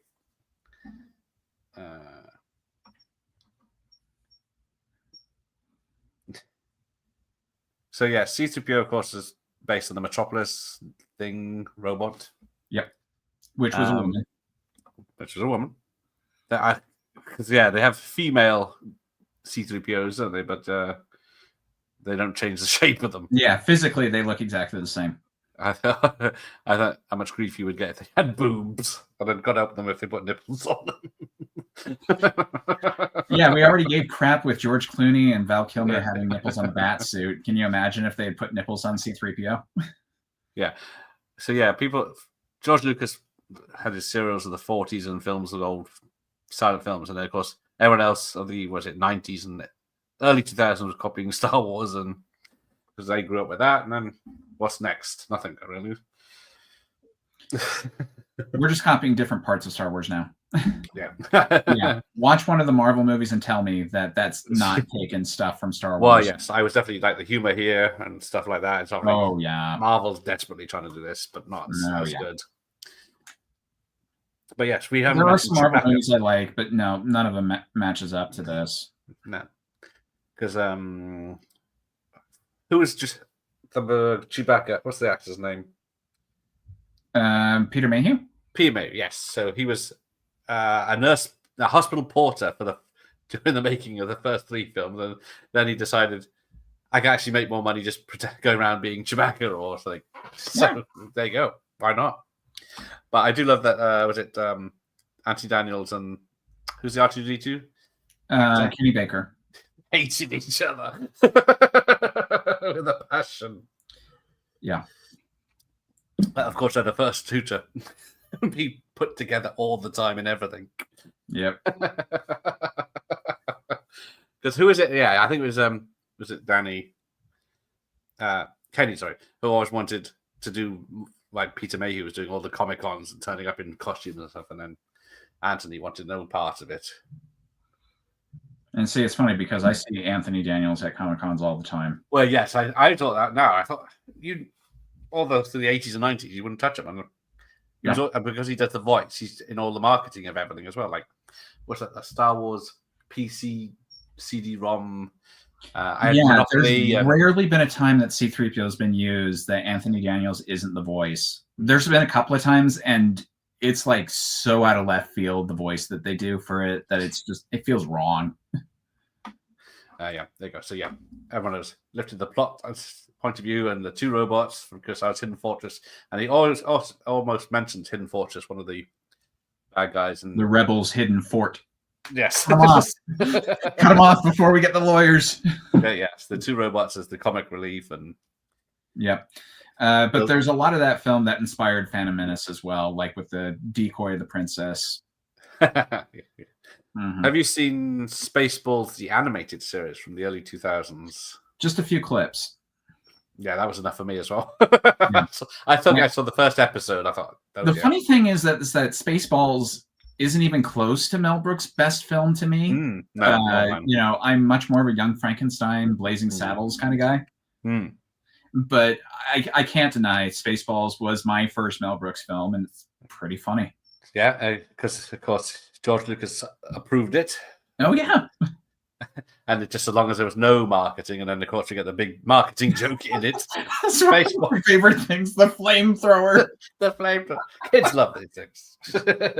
And then this bit with Harrison Ford talking over the radio was all ad-libbed, apparently. I don't know how much of it was ad-libbed, but he plays it off so well, I'd almost believe it. Yeah, it's like I'm trying to think of something to say. So yeah, it's not really acting. It's perfectly all right now. Just the way that Harrison Ford plays a lot of these scenes, it's something that only he could have done. Yeah, there's so much back off film, books, games, and stuff they never use in this Disney's era. They could have made a ton of low budget films. Well, they're still making stuff, so don't count Prince Sizer out yet. Or Shizor, I think is how you say it. Who's the brewer? Thrawn. They upset people with, didn't they? Well, yeah, and then almost right afterwards, because he's in Rebels, he's in the last 2 seasons, and then they brought him in the live action for Ahsoka. Yeah, I've never been the biggest fan of Heir to the Empire. There's a couple of things there that don't jive with me, but yeah, Thrawn, if I'm going to bring one character from those stories, Thrawn is the one. Yeah, and then there was that, everyone was excited for that Mandalorian character that he wore a hat and it was like a Western. Cad Bane. Yes. Because he was in the Clone Wars. So yeah. Whatever. I mean, just today they released some new animated shorts on Disney Plus, and 3 of them cover Cad Bane's story. I guess that makes sense.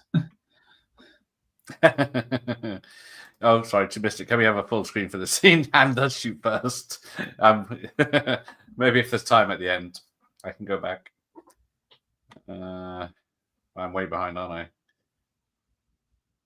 I just have to pick up. Hey, Sammy boys, yes, I'll take that. Great stuff. Yeah, thanks.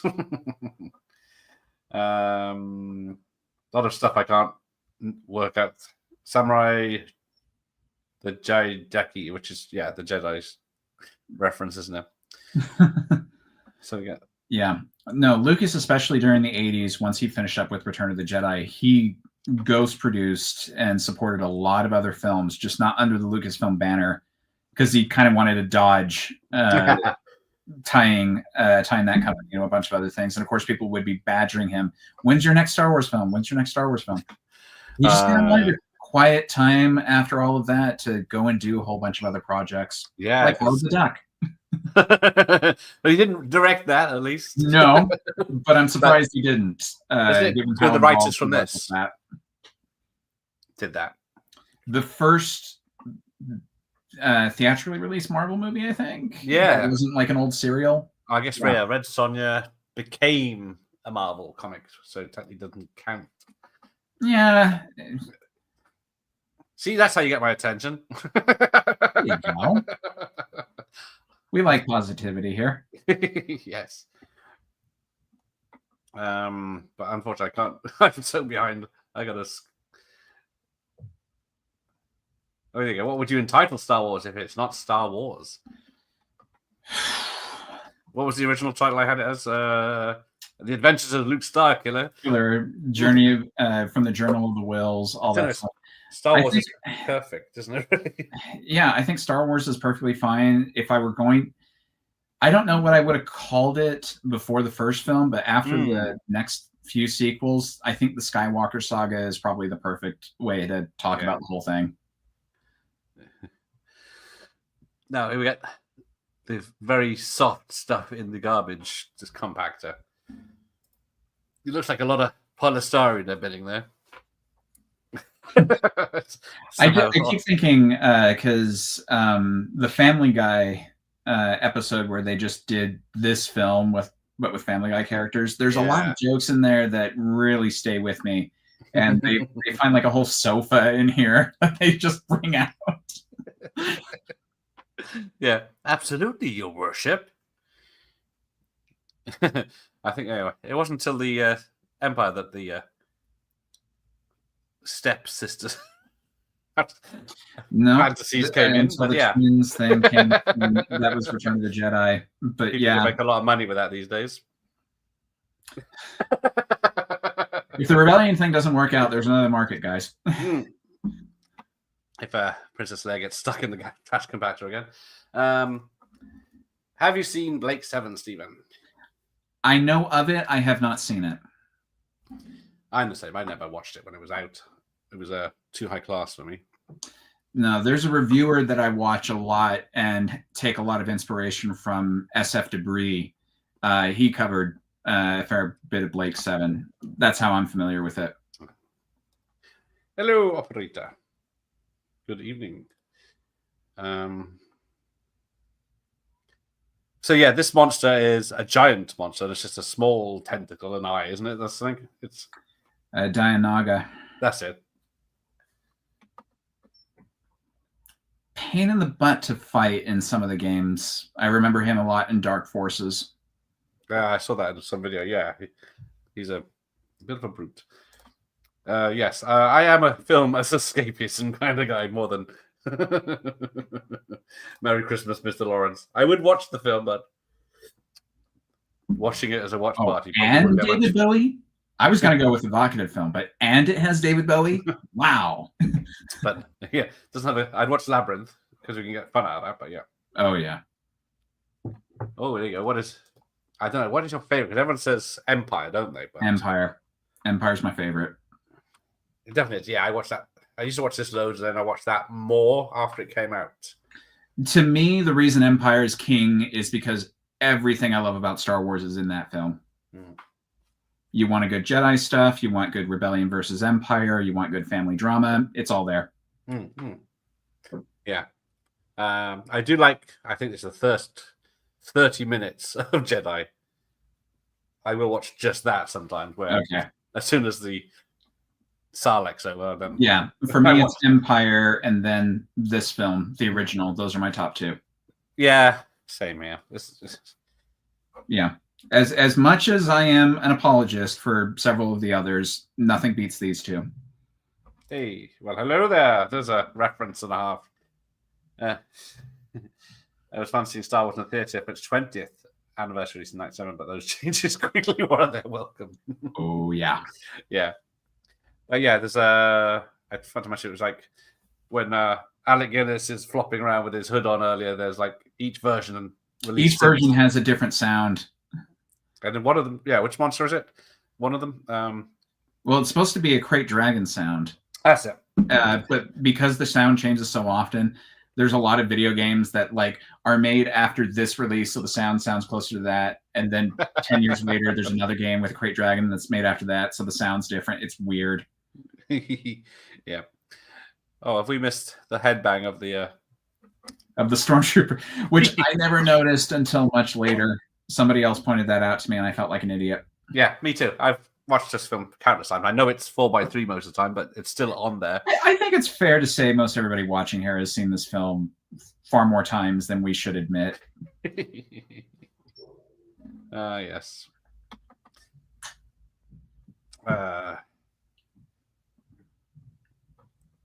Yeah, it's still a great line. That's no moon. But it's a big universe. So yeah, they can hire out of galaxy engineers to build it, I guess. Yeah.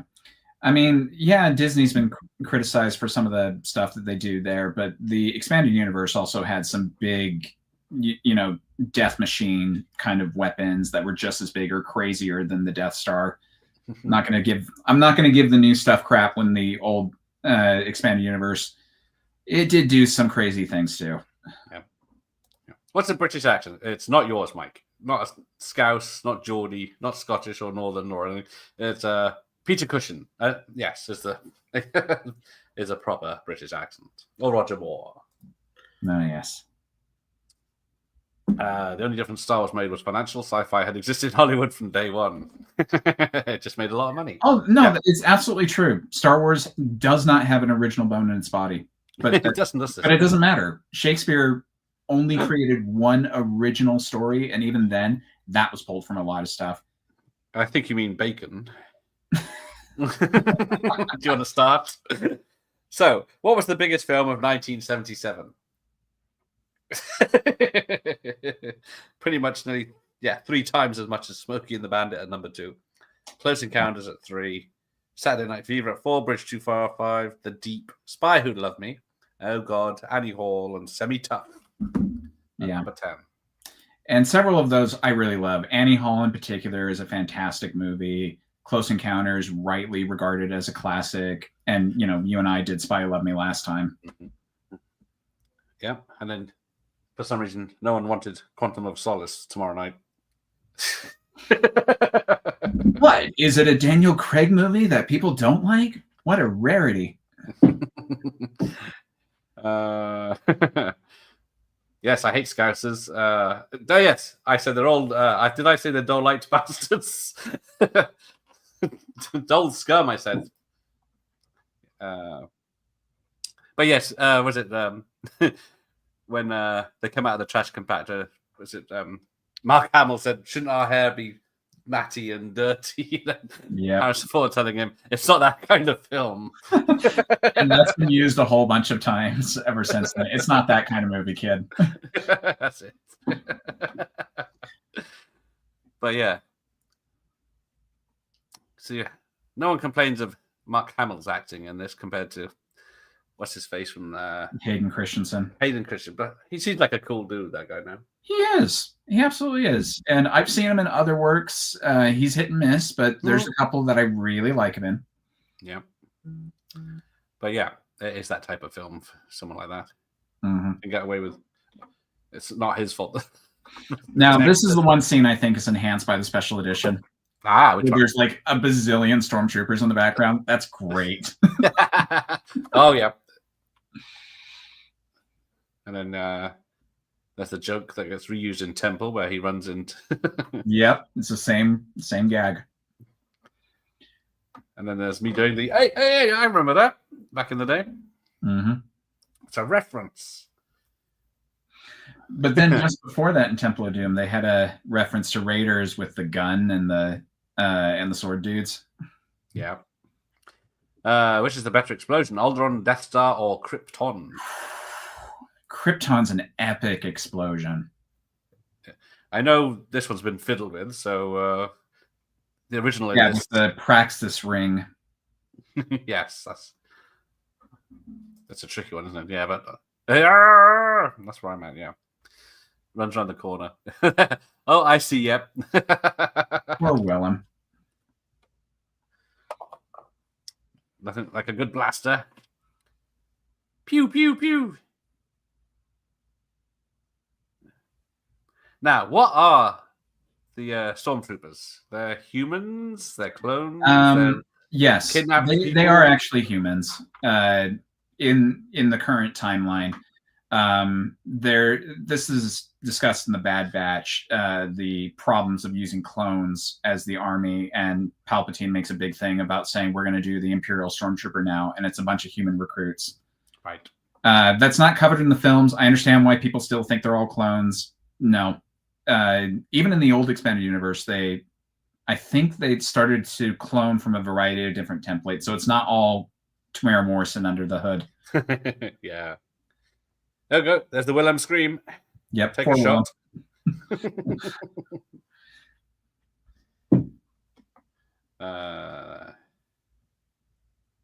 Oh, here we go. 5 favorite filmmakers: Tarkovsky, Kurosawa, Fellini, Bergman, and Uzi. Good solid list. Now name name one modern one. Right. Yeah, of that level. Yeah, not quite. Because the ones that had the potential to do that, they kept going on. They made commercial films, and they weren't quite as good. So yeah, and then Mark and Carrie did that swing for real. Yep. He's like holding her, and she's on a wonk. He does it. It's quite awkward. Yeah, Star Wars didn't change cinema; it changed pop culture. I don't know. The advancements it made in visual effects and sound and editing, the way it kickstarted the digital age, really, I would say it changed cinema, or at least jump-started it. It made probably other people would have done it, but certainly with pop culture, it had much more of an effect. Yeah, because it made people go back to the cinema. This and Jaws, isn't it? Mm-hmm. And I don't think we're going to have a film of those levels to help it now. No, we've gotten a few that have been close. I mean, Force Awakens was a big one. The last 2 Avengers movies were pretty big, but like, they're still not Jaws. They're still not Star Wars. You don't have people going city blocks just to try to get into this thing. You don't have that anymore. Well, yeah, I guess because of online booking and everything. Yeah, online booking, it just makes it too easy. And then, you have ways to watch it afterwards. People are okay waiting a few months for it to come on streaming. Yeah, I don't know how Avatar keeps making money, but yeah. Go on, it's a fight.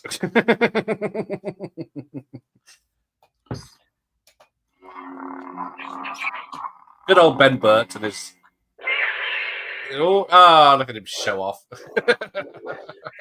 This was stupid expensive. It was so not worth it, but at the same time, my Star Wars fan loving heart wanted the experience of making the lightsaber at Disney World.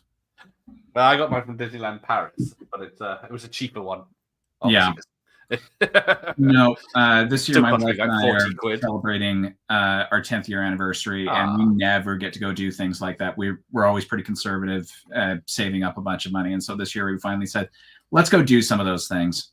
And so that was one of the first things on our list. But you missed the Star Cruiser thing. Whatever. Oh gosh, no! $3,000 a night. No way you could have convinced me to do that.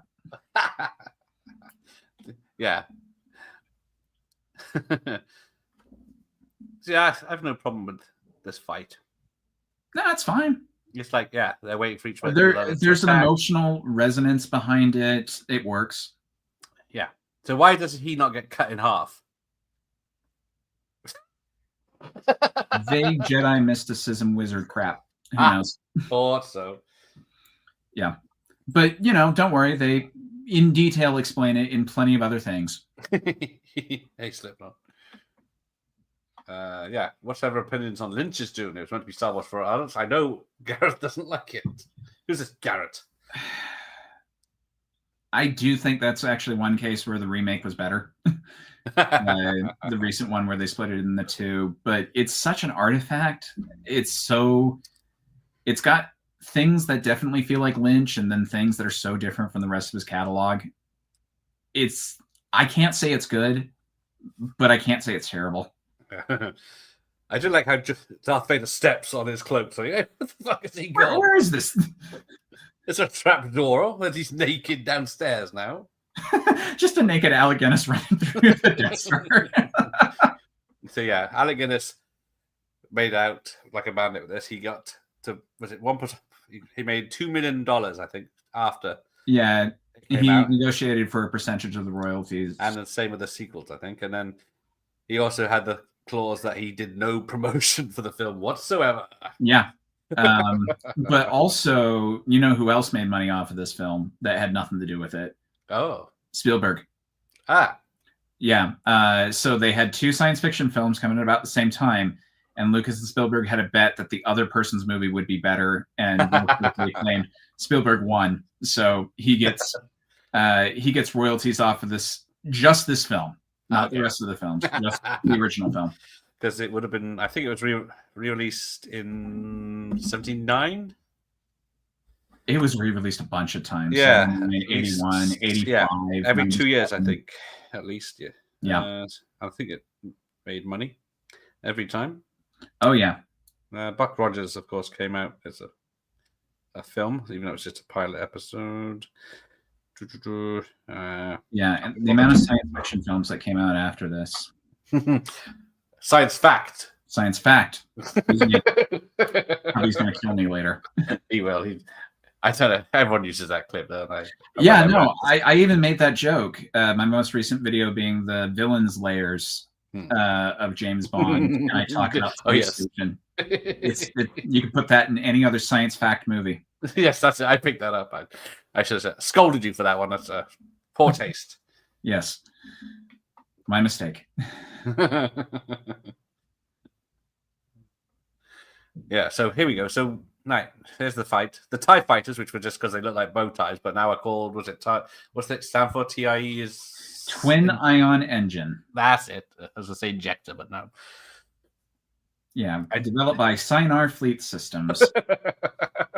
I'm telling you, when it comes to the movies, I'm pretty knowledgeable. When it comes to all the expanded universe and the extra stuff, I'm a little iffy just because there's so much. Now, yeah, so where's these windows and these guns? All I can figure is that they're straight up and down. Yeah, but you don't see them. I don't know.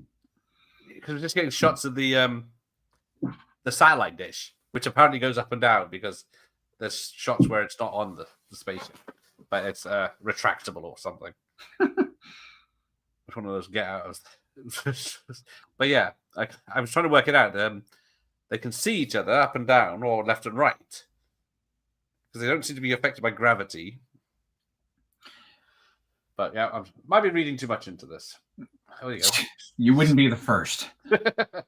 Hey, flex power cannon. I'm flashing my Gordon right now. There you go. Ooh, he's got a nice logo there. But yes, explosions in space and noise. We did it. Hang on, why is she saying we did it? They had nothing to do with it. Yes, because merch was not a thing back in the day, or sequels. I mean, there would always be some things. There was a lot of James Bond toys, but like nothing like Star Wars. No, I guess Jaws had a lot of stuff after it came out. It did. Afterthought. It did, but my goodness, I don't know if it was foresight or lucky that Lucas had to get all of this stuff, but my goodness. Imagine if you were like Bezos rich, would you just spend the day on eBay? Every Star Wars There'd be a few things I'd probably do. Star Wars related, yeah. All right. There you go. So I love Lynch is doing love it more than the Villeneuve ones. Ooh. Okay. Yeah. Oh yes, Wizard of Oz influence again. Uh-huh. The Tin Man. Yeah, the price of toys is insane. I mean, I told you, I spent $250 on this, and it so will not justify that price. Hey, you've used it twice tonight. Yeah, sure. Now, apparently it takes 24 hours to charge the Death Star to shoot, so hence... From a full charge, I believe that's correct. And they kind of got around it in Rogue One by saying, like, you know, we don't need to do a full charge, and so they don't blow up the whole planet. So they haven't fully tested it out yet. That's their way around it. People say that they come out of light speed or whatever behind the planet that's in front of the one they want to shoot, and then they have to wait 30 minutes to come around. Yeah, that is one that doesn't quite make sense to me. But they can't shoot the planet that's in the way. A, I think it's a gaseous one, and they don't know how it would react. And B, they'd have to wait 24 hours to shoot. To me, that was always the explanation. It would take 24 hours to charge up again, and by that time, most of the rebels may have gone.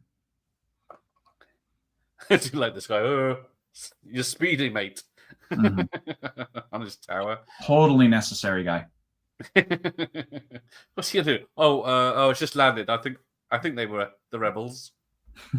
I think they're good guys. I have 30 terabyte of nipples. I died on to see. Well, that's worth anyone's time. But yeah, you got I think some of the backgrounds are just paintings here, aren't they? In the original version, at least. That's it. Put Artil back on charge. Now, apparently the visual effects for this Death Star were lost after this film, so they had to recreate it for Rogue One, but I thought they'd do that anyway. Yeah. I must admit, I haven't seen Dune Part 2 since the cinema. I've only seen it once. I've seen Dune 1 3 times at least, but I haven't seen the second one. I need to get around to that, but I didn't really enjoy it as much as the first one in the cinema. And see, I'm the flip. I thought the first one was really boring, and I thought the second one was so much better. Maybe I'll think different if I watch it again. So this person on the right of Luke Skywalker, I think it's supposed to be Wedge Antilles, but they recast the actor for Dennis Lawton for the flying scenes. Yeah. And but then there's also conflicting things where it's another character. It's probably another character. Who knows?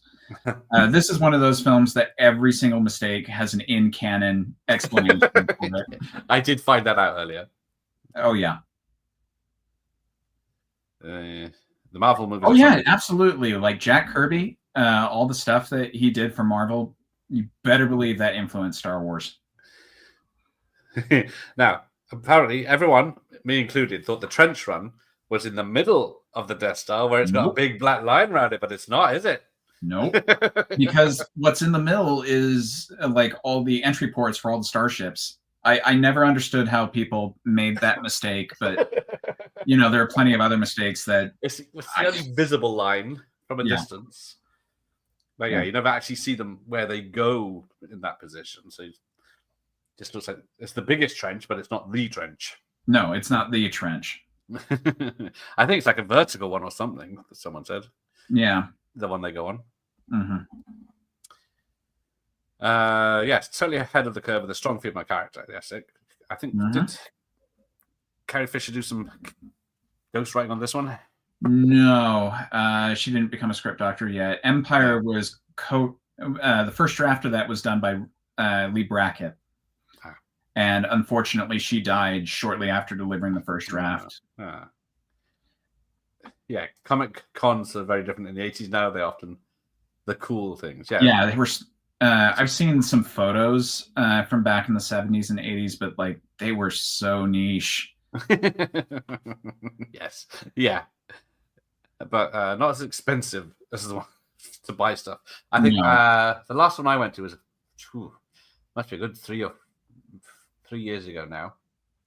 I can't remember where it was. I think it was Birmingham, and I think the big draw was Hayden Christensen and the Emperor guy.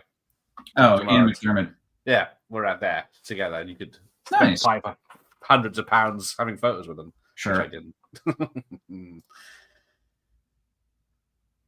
Yeah. Oh yeah. I heard that Anthony Daniels is a dick. A lot of people have very bad experiences. I've heard that too. Yeah, I I guess I don't know what has he actually done that isn't Star Wars. And that's pretty much it. He had training as a mime before I this. did think he was like just... the only other thing I've ever seen Anthony Daniels in was a bit part in Young Indiana Jones Chronicles, and that kind of doesn't count because it's Lucasfilm. Yep. Because Kenny was in loads of fantasy stuff at the time. Yep. Him and his partner, Jack Ward, I think is the guy's name, who was not as short as Kenny Baker, but he was sometimes in the in R2 as well. I'm seeing Disney, Star Wars. There we go. Jackanory Playhouse, which I think is UK. Yeah, he went a couple of plays on TV to episode 4, sorry. Then on Donnie Marie. For the Star Wars episode. Yep. Oh, he's the animated Ralph Bakshi Lord of the Rings. He's Legolas. Okay. Yeah. No, I forgot about that one. Yeah. Bruges La Morte in 78. But yeah, 99% is Star Wars. Yeah. Bloody hell. There's stuff I've never even heard of, like Return of the Ewok video. And that's what I mean. It's like, even for the promotional stuff, if they have C-3PO, they often just have Anthony Daniels. Yeah. Star Tours. Yep. Yeah. You've got to come back, R2. Just don't bring Kenny. I heard Penn and Teller, another famous duo, they're not best friends in real life either. They're just working partners. Sorry, which ones? Penn and Teller. Penn and Teller, yeah. Yeah. I guess it's like Gene Wilder and Richard Pryor. They never socialized outside the... Yeah. I mean, they worked well together, and that was all that mattered to them. So, yeah. Sorry, I'm so far behind, but yeah. Ramon agrees with you. But yes, another one. Harrison Ford's the saying of Star Wars is so yes, it is. Yes, it is. I know he was not a fan of it, and it's only like as he's mellowed that he's done more jokes about it. I mean, if you really think you're in crap, you've signed up for it. I feel like the best way to do it is just to own the fact that, like, you did it for whatever reason. Oh, bloody hell. There you go. Anthony Daniels is a grade A tosser. My daughter asked him a question about his involvement in the 78 Lord of the Rings cartoon. He shouted, "Run franchise, darling. Then do your research." What up, git? Sometimes people may ask you about the thing you didn't do. That you did do that nobody else. You might like that someone recognizes his other work. See, I'd be flattered. No. I will have to keep that in mind. Yes, I will have to try and remember that. Sense of scale. Well, this is true. Mike would be a fucking nasty bastard if he was a celebrity. I mean, I still feel humbled that anybody bothers to watch my videos and actually knows who I am off of them. So I don't know what celebrity I would be, if I'd be drunk in my own power or not. See, I knows me well, but yes, well, your James Bond ranking video is like 250,000, isn't it? It's still going strong. Yeah, it's getting up there. Yeah. Nice. Yeah. No, I just did those videos as just a chance for me to do my editing skills on video, and I made them public just kind of on a whim. Didn't think anything of it. Nice. Coruscant, that's another one that's always in the films or TV shows now, isn't it? Yep, it's in a lot of them. It's definitely all over Andor. Yes. His daughter is 8 with all, and that's awesome. She was very nervous asking questions, and we let her. She broke her heart, crying, and hundreds of people came up to her, giving her gifts afterwards. Yeah, he did not. For any child or any person, he didn't really be like that. Yeah. Yeah, it's just. All right, let's take a hands up. Who likes Ewoks? I don't hate Ewoks. Oh, wait, I'll do this. There you go. But this is my shooting hand. Yeah. But yeah, it's good that they didn't take over. I know we had the 2 films of Endor and Ewoks after Jedi. And then the animated show. Yeah. I don't know. Did droids TV show visit the Ewoks? I can't remember if there's a crossover one. No, I think they're different times in the timeline. Because Droids is before this film. I didn't see much Droids. It was on BBC here on an afternoon. I don't know. I actually saw more of the Droids cartoon growing up than I did Ewoks. And I think even if I knew that there was an Ewoks cartoon, I wouldn't have been that interested. What could they possibly be doing? Yeah, whereas the Droids, I was like, yeah, sure, fine. You're still waiting for me to watch part of 2001. Well, I've got 2001 and 2010 on VHS now, but you chose for Dark Crystal instead. 2001. That's a fantastic movie. No. Terrible accents. Yeah, there you go. There's Al doing his Turkish. There's a Turkish version of everything because it was the Wild West back then. With copyrights. Yep.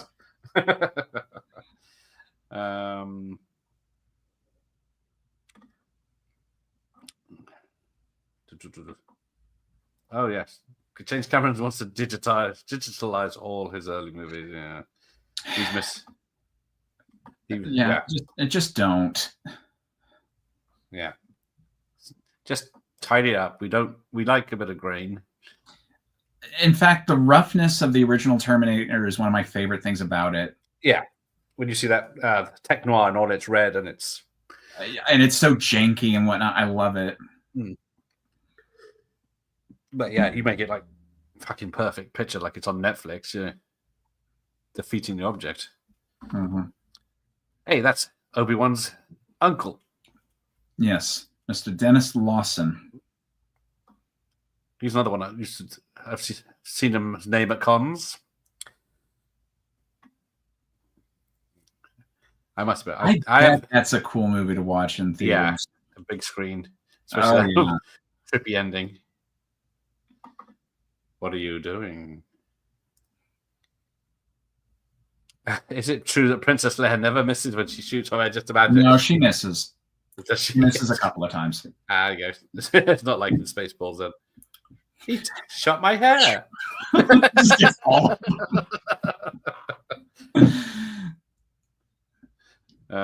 Yes, this 90s special edition celebrity has combined two things which are popular Star Wars and new CGI effects. You just didn't know us. Celebration was a travesty honoring the murder of the originals.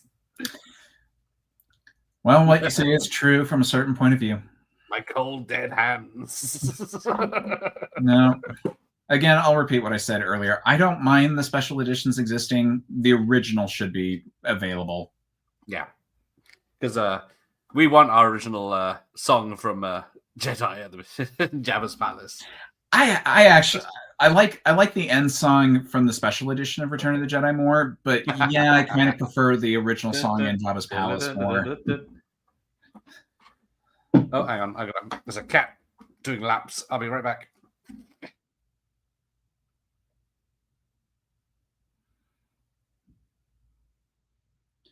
Yeah, sorry. I don't have control of the chat, so I can't see whether the comments there are to respond to them.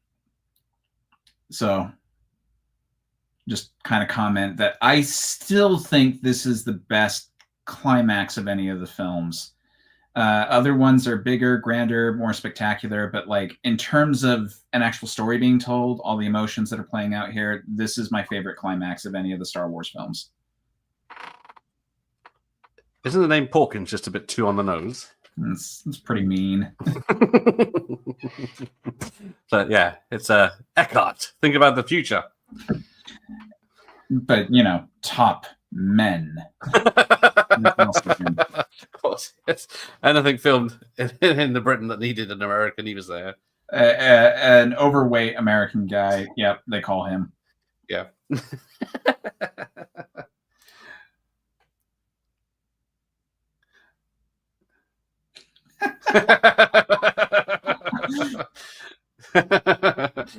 Who the hell thought I was a decent person? We canceling Gareth now? Oh dear. Oh, shit. You better disassociate yourself quick. Oh boy. See, I was having a good time, but oh well. Close up formation. So yeah, so other people have noticed that the TIE fighters, when they that Darth Vader gets left behind, but he's not in a long range fighter, is he? How does he get from the middle of space to somewhere of safety? Yeah. The in-universe explanation for that is his is a prototype. That's why it looks different from all the others, and that one does have a hyperspace drive on it. But I love the idea that like he's flying around for 2 weeks trying to get a signal. Yes, spinning, for somebody to go get passing out. I forgot to mention, yeah, he's got the red lenses in this that you sometimes can see. You can sometimes see the eyes. That's so fun. I love it. I think the same as Kenny Baker with his one big glass bit. There's one scene apparently you can see someone in there if the light is right. I've never noticed, but yeah. Yeah, but the Darth Vader thing I noticed as a kid, even before Episode 3 and stuff came out. It's Cinephile World Order. Happy Star Wars Day. Yes. For 2 hours here in the UK, it's still May 4th.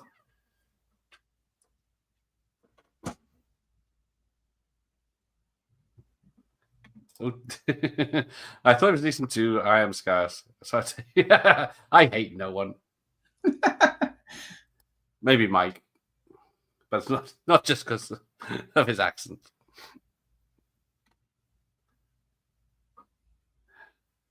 Yes, Alec Guinness has a great story about being told that he get paid an extra 0.5% after he helped with the script of this.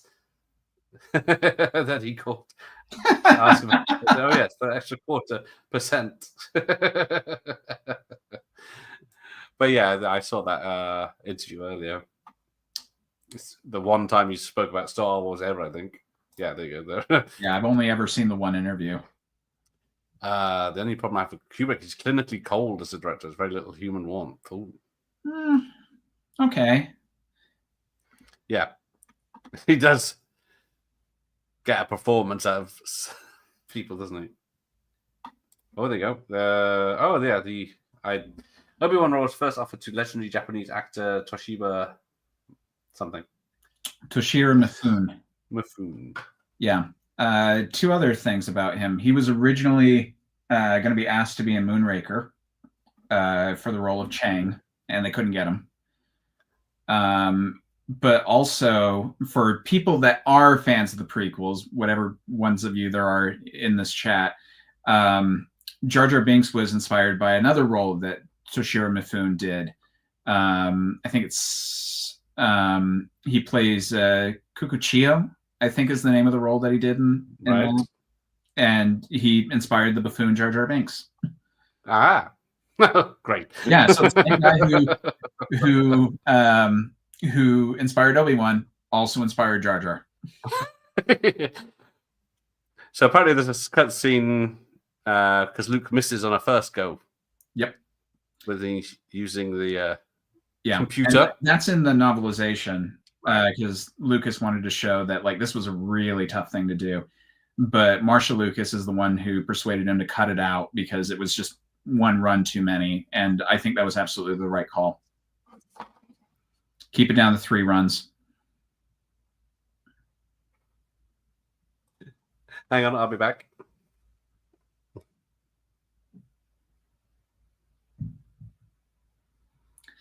The sense of relief I have whenever the proton torpedoes go down the shaft, it's, oh my gosh.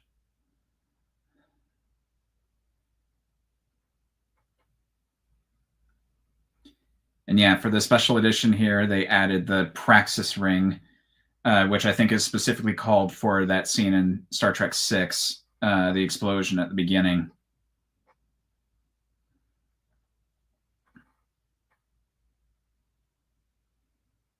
And then the little coda at the end that, you know, the villain's alive and he'll be back next time to destroy the good guys and their freedoms.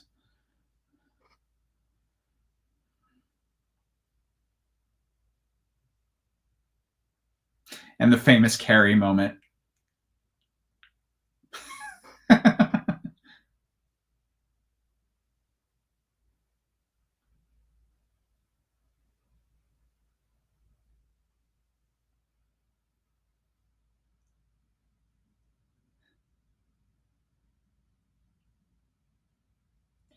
Something that you may or may not have noticed with the Skywalker Saga films, so episodes 1 through 9, each one of them ends with a mostly musical sequence to close it out.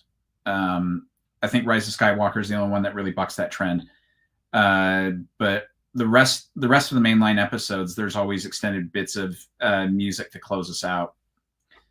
And I kind of hate how like every film has decided to use the Force theme to close us out. I think that's using it far too much for exactly the same thing, and it almost feels like the same arrangement. Sorry, Spider Patrol. Carrie, did he shout Carrie when he runs in? I can't remember. Yes, he did. And I commented on that when we went through. Use the Force. Yeah, kill everyone. Everybody on the Death Star. They're all terrible. There you go. Porkins just got fired. Thank you, Daniel. I think there's one guy who gets reports that his wings out or something, and then the next shot, it's a different actor saying, I'm going down. But yeah, I thought it's just editing. George is bloody awful. Yeah, it's not a good show. Ewoks are great, says Josh. Yeah. My friend had the whole collection of Star Wars stuff. Toys. Bastard. So yeah, where is it? Is it a matte painting? Yeah. Oh, cardboard cutouts of the people, isn't it? Yeah.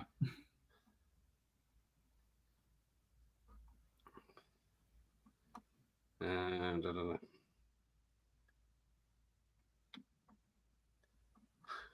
And Chewie doesn't get his medal. But apparently in the comic book, she says there's a line where she says he's too big for me to put the medal on, so that's lame. They'll do a special ceremony on his home planet, apparently. Yeah, and it was a scene that kind of made me groan in episode 9 when they gave him a medal, and I was like, oh, come on. You don't need to do that. It was not a show.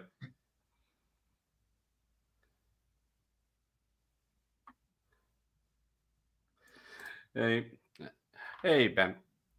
He's watching the Miami Grand Prix tonight. Always going to be up late. Something you don't know what's going to happen at the end. Ah, yes, that's David Prowse. He was in Kubrick, wasn't he? And he's the one that got Christopher Reeve up into weight. Uh-huh.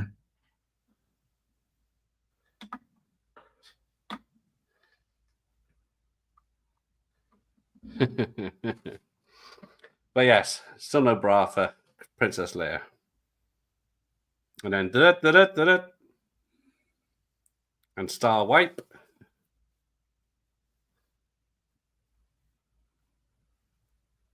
Gary Kurtz produced, of course. Was it Rick McCallum? Came in the 90s. Did the prequels. Mm-hmm. Which he got started with Lucas on the Young Indiana Jones Chronicles. Right. Working on that. In fact, a lot of the crew from the prequels worked on Young Indy. Yeah, that's another one that's hit and miss on episodes. They can be, oh my gosh, they're quite fun or quite dull. There's a lot of dull ones. But there's also some crazy ones. I mean, the craziest is he actually fights Dracula. See, I've only seen it through once, all in one go. I can't remember now. I think the episode I've gone back to rewatch the most has been the one with Harrison Ford in it, because it also has Jeffrey Wright in it. There are a number of really well-known actors now that showed up on Young Indy for a little bit. Like Daniel Craig's in it. Daniel Craig's in it, yeah. And in the same episode, you have Catherine Zeta-Jones. Anne Hesh was in an episode. Max von Sydow, who is a well-known actor no matter what, but he was in an episode. Yeah, the worst ones are the very young Indiana Jones ones. Oh, those ones are bad. But yeah, the ones during the war, of course. Those ones have some fun, and then bits to them. Yeah, I remember the episode "Treasure of the Peacock's Eye" that felt most like classic Indiana Jones. Because you get very young Indiana Jones. You get Harrison Ford with beard Indiana Jones. You get one-eyed patch guy. Yeah, which I gotta say, Dial of Destiny. That actually disappointed me that there wasn't a scene where he loses his eye. I was like, oh, come on. You have one more chance to do this. I guess it could be the next one, but yeah. He's probably Please, no older more. now than he was when he's supposed to be in that one. Yeah, no, please, no more Indiana Jones on film with Harrison Ford. If you're going to do it, reboot it, do an animated version, or continue it in the video games. There's no need to do more live action Harrison. I guess, yeah, there is that video game that came out, but... Yeah, Great Circle. That's it. It's good. I really did enjoy it. First person's going to turn off some people, but I still think the best Indiana Jones game is Fate of Atlantis. Ah. Yeah, I should check those out because I can't play the new one because my Xbox isn't good enough. No. Well, yeah, it just jumped over to a PlayStation. So if it's not on PC already, it will be. But yes, Commander number 1 was Leslie Schofield. And then we go to special edition producer Rick McCallum. There we go. And then the VHS is long finished. Oh, yeah. I had that as I was watching through because I was trying to keep up with the VHS with the special. Yeah. I mean, this is a movie I've seen almost 1,000 times. So, like, I was okay. Yay, great film with a great ending. There you go. Yep. Very rare these days. It is. Let's have a look. You'd think so. I could get a new Xbox every day with a. It's not true. No, yeah, you'd wish. Who are we? Bach's book. Stephen Bach, who said about Huppet. Mr. Something. Yeah, I guess they were having a conversation in the chat that we missed. Yeah, it can't be. Yes, it can. It can actually. Yes. It absolutely can. I promise you. There you go. I've seen this one's got a copyright of 1997 on it. Ooh. Yeah. But oh dear. So there we go. That was. I'm trying to think how far back is it? 40. We are 48 years from when that film came out. And yet you don't remember it coming out. Shocking. No, it's just as a kid, I always like to have these behind the scenes trivia facts because I loved watching documentaries on the making of films. And so I just watch those almost as much as I watch the actual movies. So if I won the Bond trivia contest and it was easy, I just blame it on, I watch the special features far too much. Oh, it has to be more than that. But I mean, not only are they entertaining of themselves, but like knowing the context behind the scene, hearing people talk about it, it gives you a better appreciation for the creative choices in it, because there are plenty of movies you're like, what could have been the thought process for that? Well, then you find out and you either go, okay, I see where you're going, or you're just like, no, that was still stupid. Oh yeah. So it's 48 years, feels so right and so wrong. It does. Just thinking, I was a kid when that came out. So yeah, it would have been, what should I say, January 78. Yeah. So there were a few years where my mom didn't introduce us to Star Wars. I had to find it out through my cousins. She was pretty conservative about she let us watch, and I remember even sneaking over my cousin's VHS tapes over my house. Mom caught me and punished me for that. Yeah. My cousins had all the cool stuff. Yeah, my people I knew had all this. But yeah, I'm trying to think. Yeah, bloody, that's a long time ago. Yeah, it's hard to remember a time for me where Star Wars wasn't a big thing for me in my life. Excellent. Yes, and you were lucky to have it on shiny discs as well, in widescreen first time as well. Yeah, there you go. Mike's 1 year older than the film.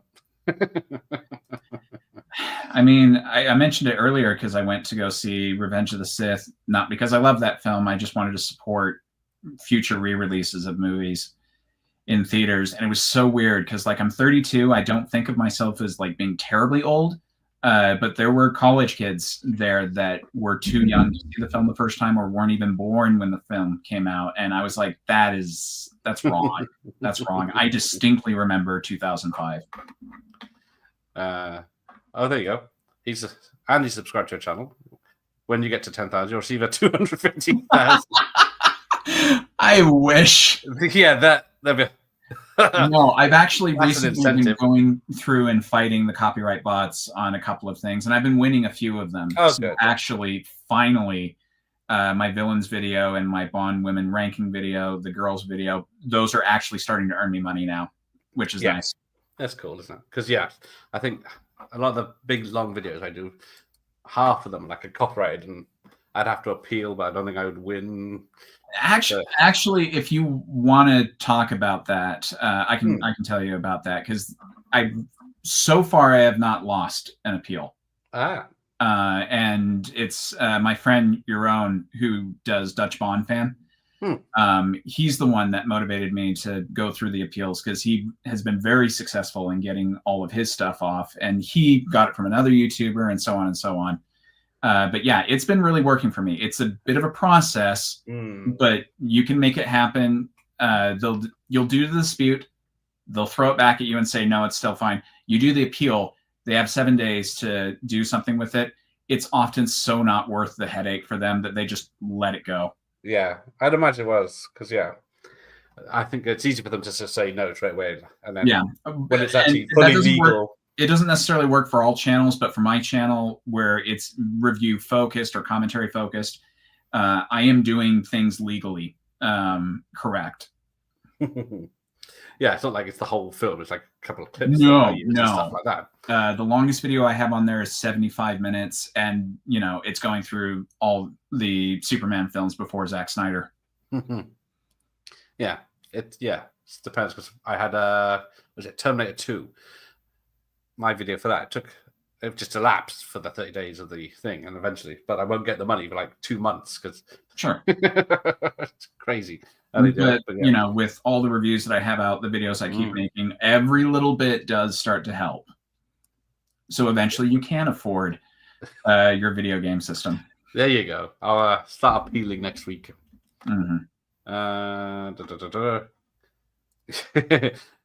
Yeah, a fairly large channel. Yeah, I don't think that makes a video. You have a harder and more intensive job than I do. Why? At least I think so. The amount of live shows that you do and what have you. I mean, my videos take a week to produce if I stay on them, but often work and life gets in the way. And I mean, I still read a lot of the comments on the videos. So every few days I wake up to a comment about how I suck because, Sean Connery's not my favorite Bond. That's always a fun thing to wake up to 7 a.m. Yeah. Oh, cheers for that, mate. Yeah. It's what it is. I would rather take all the stuff from James Bond and the haters from that than all the Star Wars stuff, because the second I put out my reviews for Force Awakens and Last Jedi and say, I actually kind of like these, I am sure I'm going to get a load of comments saying you are terrible and you have no media literacy or anything like that. The hate watchers, they still watch the ads at least. Yeah. It benefits me either way. Commenting helps. It's really nice.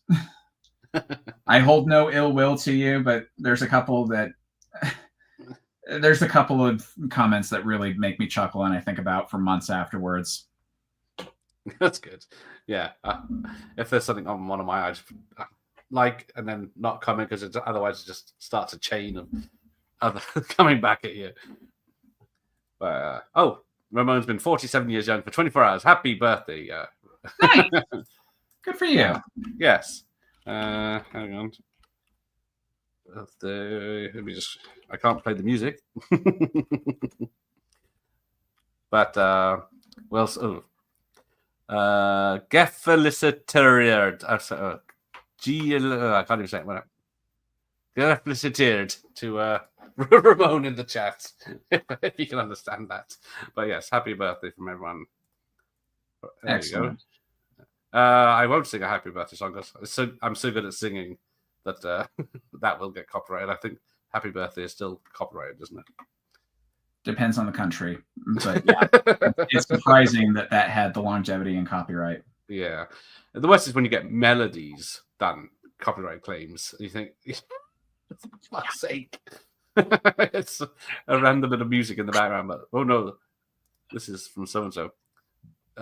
You can have the 5 pence from the magazine. Yeah. I don't think there was much.